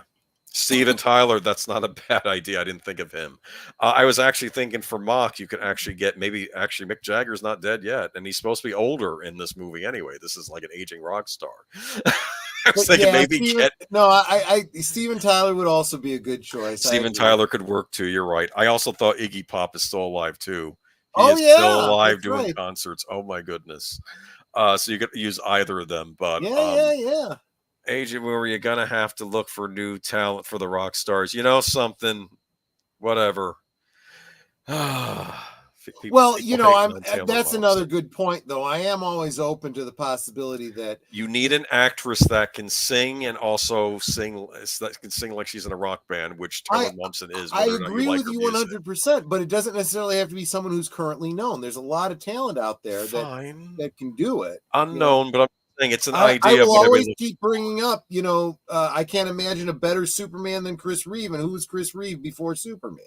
Sadly, Tyler's voice is gone. See, I need people who can actually do the singing. Yeah, exactly. Iggy Pop is awesome choice too. All right, but that's my idea. You need someone like an Edgar Wright to make this. Probably, but yeah. I could see this working. I don't know if I see anybody doing this type of movie now, but Edgar Wright, if you want to use any of my little remake ideas, not that you were listening to this or anything, you feel free. But anyway, that's just an idea I had. Iggy Pop is an awesome choice too. Thank you. All right. Day of the Dead, George Romero's Day of the Dead. The reason I didn't do Night of the Living Dead for my remake is I'm doing it for my great remake, because I wanted to talk about Day of the Dead as an actual remake. And I know what you're saying. They've remade this movie. Yeah. A few times. They did the horrible Day of the Dead remake, which I think one of the zombies was a vegetarian. It had been a Savarian. I didn't even watch that. They did some awful Netflix only, like Day of the Dead blood. I forgot what it was called. Yikes. It was horrible. And I could tell that these were Eastern European actors trying to sport American accents. Yeah. Awful. It was a horrible movie, and it was like one of the zombies was like a guy that stalked the woman, but he and then he becomes a zombie later on. It's just never mind. It was awful. The reason I bring up Day of the Dead, this was the first zombie movie I ever saw. Good stuff here, underground military base where they're doing experiments. Not really sure I ever really understood the hands coming through the cinder block. It was a nightmare. Oh, that's right. She was having a nightmare. That's why that's there. And then she wakes up. This is a wonderful copter going down. This is like a few months after the events of Night of the Living Dead. And they're trying to see, is anybody alive? And they go, hello, is anybody there? Which I think has been used in a Gorillaz song. And of course, gradually, lots and lots of zombies walk out of Florida City, and they're like, "Yeah, we got to get out of here. No one's left." And they live in an underground base where this man who has a nickname of Dr. Frankenstein is, trying to figure out what makes these zombies tick. Maybe we can control them. You like the bright red tempera paint blood? Love it. It makes it look like very a comic. very Hammer horror. It should Yeah, be yeah. more brown. I know. Dried blood is brown. I Yeah, but I know. think he's recently been messing around with corpses too. That's one of the reasons why it's this True. red, because he's experimenting on zombies. Right. Like he made a point that, hey, look, I removed all this zombie's internal organs, yet it still wants to eat me. Why? It can't get nourishment from me, so they're not doing it for food. And Right. he's discovering Right. all these things about the zombies. Netflix Day today was Mexican made. I didn't realize. Okay, that makes sense. Okay, I thought it was Eastern Europe. All right. There we go. We have Rhodes. It's funny. There's a line in it where they said, "I think Major Cooper is dead, and now I'm in command." And they said, "You thought Cooper I thought Cooper was an asshole, but he's a sweetheart compared to Rhodes." I think that's a little nod to Night of the Living Dead. Remember Mr. Cooper?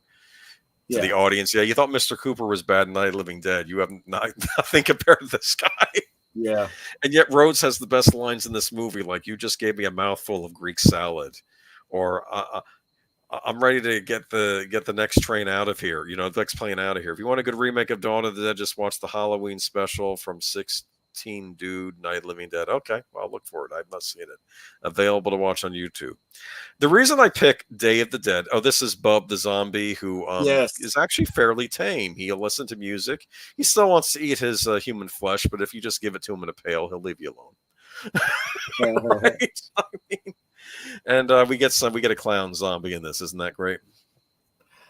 Wow, doubly horrifying. You got to have a clown zombie. In fact, I think they reused that in what was it, Zombieland? Remember? I can promise you in October we're going to get a zombie double feature. Oh, the Omega Man, but could ever replace Charlton Heston? You know, they could actually maybe do. What's the name of that book? Wasn't the Charlton Heston version I Am a Legend remake too? Yeah, they need to do they need to do a proper adaptation of I Am Legend finally. Did you see the one with Vincent Price? It's not bad. Did you know Hammer was originally going to do a adaptation of I Am Legend? They even had Matheson write the script of his own book, but they didn't end up happening. But the reason I picked Day of the Dead was Romero couldn't get the budget he wanted for the movie he actually wanted to do. He had to scale it down, and apparently the original script was much more ambitious, a lot more army. You were going to have basically an army of trained zombies trained to kill other zombies. And I don't know what his original intention was, but it was going to be a lot more ambitious than what we saw. I still love this original movie, don't get me wrong, but wouldn't it be interesting if now, because they wouldn't give him that kind of budget for a movie that was unrated. They weren't going to do it. So he couldn't make the movie he originally was going to make. And this movie got a bad rap when it came out because the script leaked. I don't know how things leaked before the internet back then, but people read the script and they got all angry that it wasn't the movie they were expecting to see. I still think it's a great zombie movie. It's up there with the first two as far as I'm concerned, but some people don't like it. But I think maybe if we get a talented director who wants to make a great zombie movie and has the budget, he could redo that original Romero script and stay close to the spirit of what he originally wanted to do, and that would be a great remake by doing the thing that. And the script is out there; it still exists. So I think you've inspired me. I think I'm definitely going to do a double feature in October. It's going to be Shaun of the Dead and Fido. Okay. Yep. But that's why I picked Day of the Dead for my remake. Good. Because Great I think choices. So we'll see. Rock and Rule is the most dangerous one. I have a feeling people didn't like my Taylor Momsen casting, but I'm sorry. She's I don't know. I like her. But anyway. I'm with you. No, I think those were great choices. I'm telling you though, some of them I wouldn't have thought of Rock and Roll. If Retro Blasting was in the chat, he would say Kylie Minogue. Right? No, maybe not. I don't know. But yeah. Who probably could have been in a remake of Rock and Roll at one point. Maybe. Yeah, exactly. But man, that's some good stuff, my friend. That was so there you go. I stand by what I said at the beginning. I think that there are good remakes. They can be done. If you have the talent, you can adapt anything, really. If you understand good storytelling, if you understand what people really want. But I don't trust current day Hollywood for any of that. I just don't.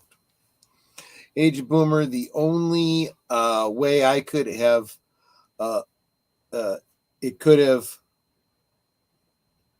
I think I'm misreading you here. Licked is someone on crew forgot. Leaked is someone on the crew forgot about to include a non-disclosure agreement. Okay, yeah, casting. there you go.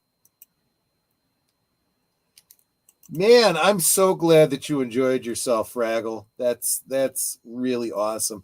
Yep, it's a different topic every week. In fact, next week we are going to have a very, very, very special author guest, Chad Bednar, the author of the Keeper of the Sins series, a series of books about a vampire who works for the Vatican, collecting cursed artifacts.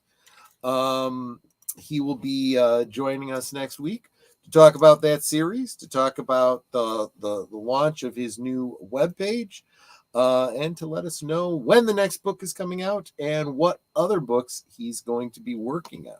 Cool. So that will be next week, 9 Central, 10 Eastern on Last Call. I want to thank everybody who has come out tonight and stayed with us for 3 hours. You guys are amazing that have made it this long. Well, they're doing it to give me watch hours because they know I'm trying to. They're giving Netter watch hours because we're really trying to get her to that coveted 3,000 watch hours so that she can get monetized. Guys, make sure you are subscribed to Aged Boomer here and to Netter's Network here. Their links are down below. They're sinfully undersubbed. They really need to we really need to help them out. As for me, you guys are already here. I thank you for hanging out with me. If you want to do like deleted scenes and Disney Sheepherder who just stopped in, you could become a producer on the channel and help me keep the lights on. Or, there's always the tip jar, the super thanks, the super chats and whatnot. Anything you could do. Or, you know what? Hit the thumbs up, subscribe, share the stream out. Tell your friends about my channel and say, hey, I had fun. Maybe you would enjoy it too. What else are you going to be doing? If nothing else, you get to see this drunk guy be a total goofball. Yeah. And on a night like tonight, you see me get drunk and then start sobering up again. So there you go. Next stream that I know about, well, of course, we did mention Curtis Selby, the Tired Midnight Blogger, tomorrow morning on his channel, doing Saturday morning cartoons. He's going to be watching Superman. Tomorrow evening over on Big Al Presents Films with Friends, Big Al will be hosting Netter and myself for a watch party of The Wraith, starring Charlie Sheen and Sherilyn Fenn. So be sure to join us for that. The link to the film will be provided in the chat to watch live with us. If you are not watching live with us, if you're watching us Memorex, you'll need your own copy of the movie. Sunday, of course, is all deleted all the time over on Deleted Scenes channel.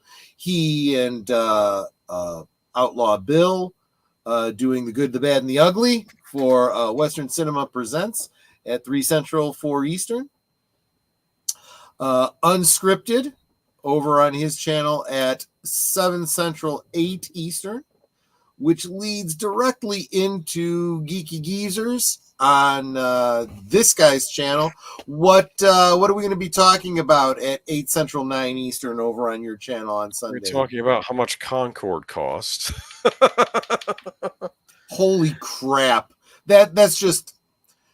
Part of me wants to say that can't even possibly be real, but when you understand the backstory, you're like, yeah, that makes perfect sense. What the heck else are we talking? I always forget the topics. We go to the trouble of picking out the topics, and I forget when you ask me. I'm sure it's going to be some interesting stuff. The Matchbox The Matchbox car the movie. Matchbox movie that we all have been just dying to see. No, I refuse. I'm a Hot Wheels guy. Matchbox is a pale imitation.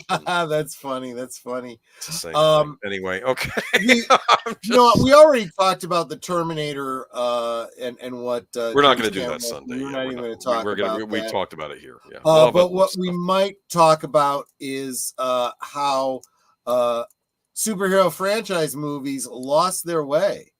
It's that's an article. We'll talk about that. And we'll do a good old days on King Arthur, I think. That's really good. That's really good old days, right? That's good old days. Until Mordred showed up, then it wasn't so good. But anyway, mainly going to be focusing on the movie Excalibur, but we'll talk about other. And then Monday over on my channel, we will be doing a bit of a tribute to someone we lost last week, James Earl Jones, with two of his films, The Field of Dreams and Soul Man.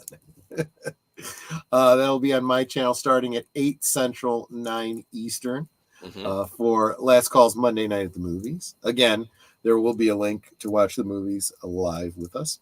Yeah, he was in a lot of movies. We just simply think of him as the guy that voiced Darth Vader, but no, he's in a ton of stuff. And like I said, I always think of him as the 7-Up guy, the Uncola. That's right. And then Tuesday, starting at 7:30 Central, that's 8:30 Eastern, over on Deleted Scenes channel. Deleted Scenes, who's dropping the links right there. We will be watching the next installment of Twin Peaks. I believe that's part 13. That's Twin Peaks: The Return, the Showtime limited series, on Sparkwood and 21. And immediately after that, over on my channel, I'm figuring about 9:30-ish my time, 10:30 his time. I will be doing the second episode of Blake 7. Last Call presents Blake 7. Spacefall.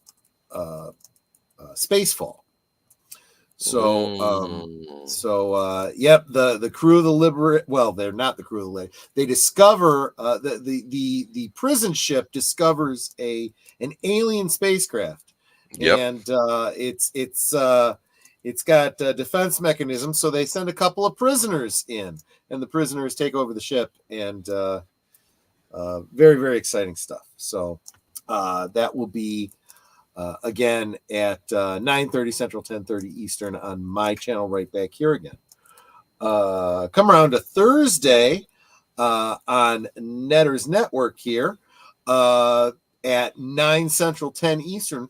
Who will we be talking to on your channel on Thursday? Gary Ambrosia. Gary Ambrosia, the keeper of some of the greatest props in cinema history. And now Troy's going to have to talk to him about getting him a special prop. Yeah, maybe he can help put me wise to how I can get a particular dagger for Michael over at Retroplastic. So that's Thursday. And that brings us around back to next Friday. I already told you, author Chad Bednar, the author of The Keeper of the Sins.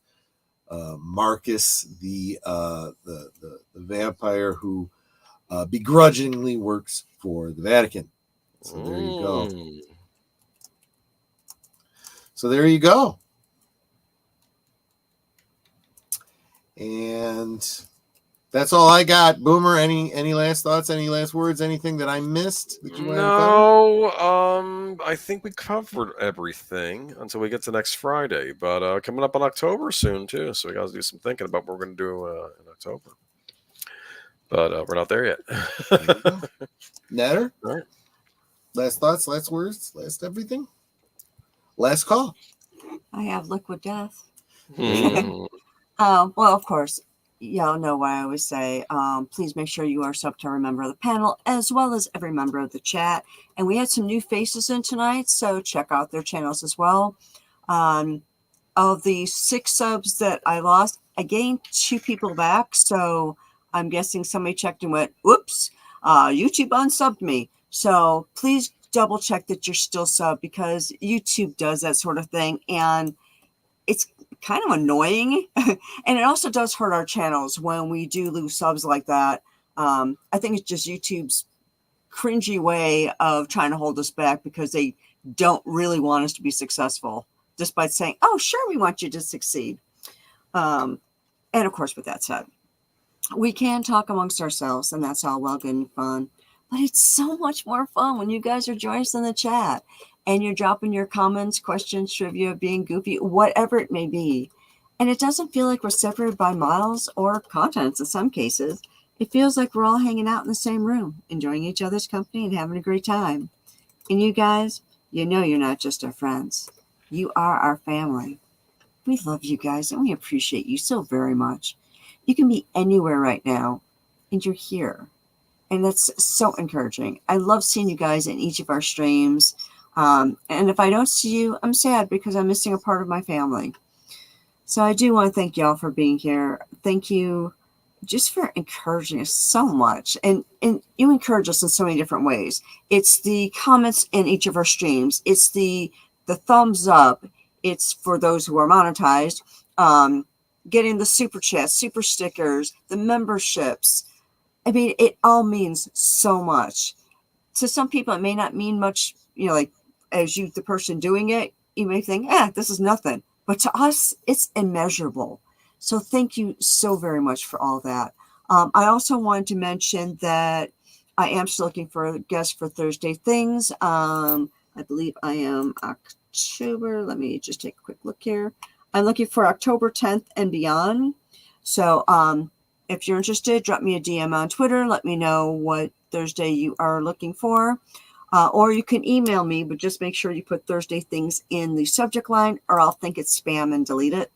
And let me know which Thursday you want, as well as what your YouTube name is, because if you're emailing me from your personal account, I'm not going to know John Smith is, whoever. So that's helpful. And also, if those of you that are still in the chat are, what's the word I want to use? Good investigators. They want to challenge. There you go. You want to challenge. I am still looking for the first time I did my outro. I want to say it was on a Friday night last call, but I don't remember exactly when. I mean, it was a couple months ago when I first started doing it.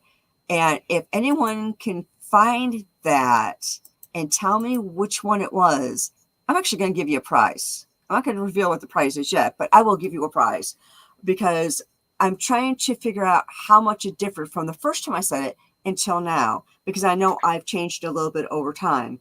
So just my curiosity, it's making me nuts that I can't find it. So if you guys are for a challenge and somebody can find it, please let me know. And like I said, you will win a prize. And hello, Disney Sheepherder and DJ Ronnie G. So thank you all again for being here. You guys are Osmo. We love you guys. Have a wonderful rest of your evening and a wonderful weekend. And we hope to see you tomorrow over on Western Cinema. Or is that Sunday, Western Cinema?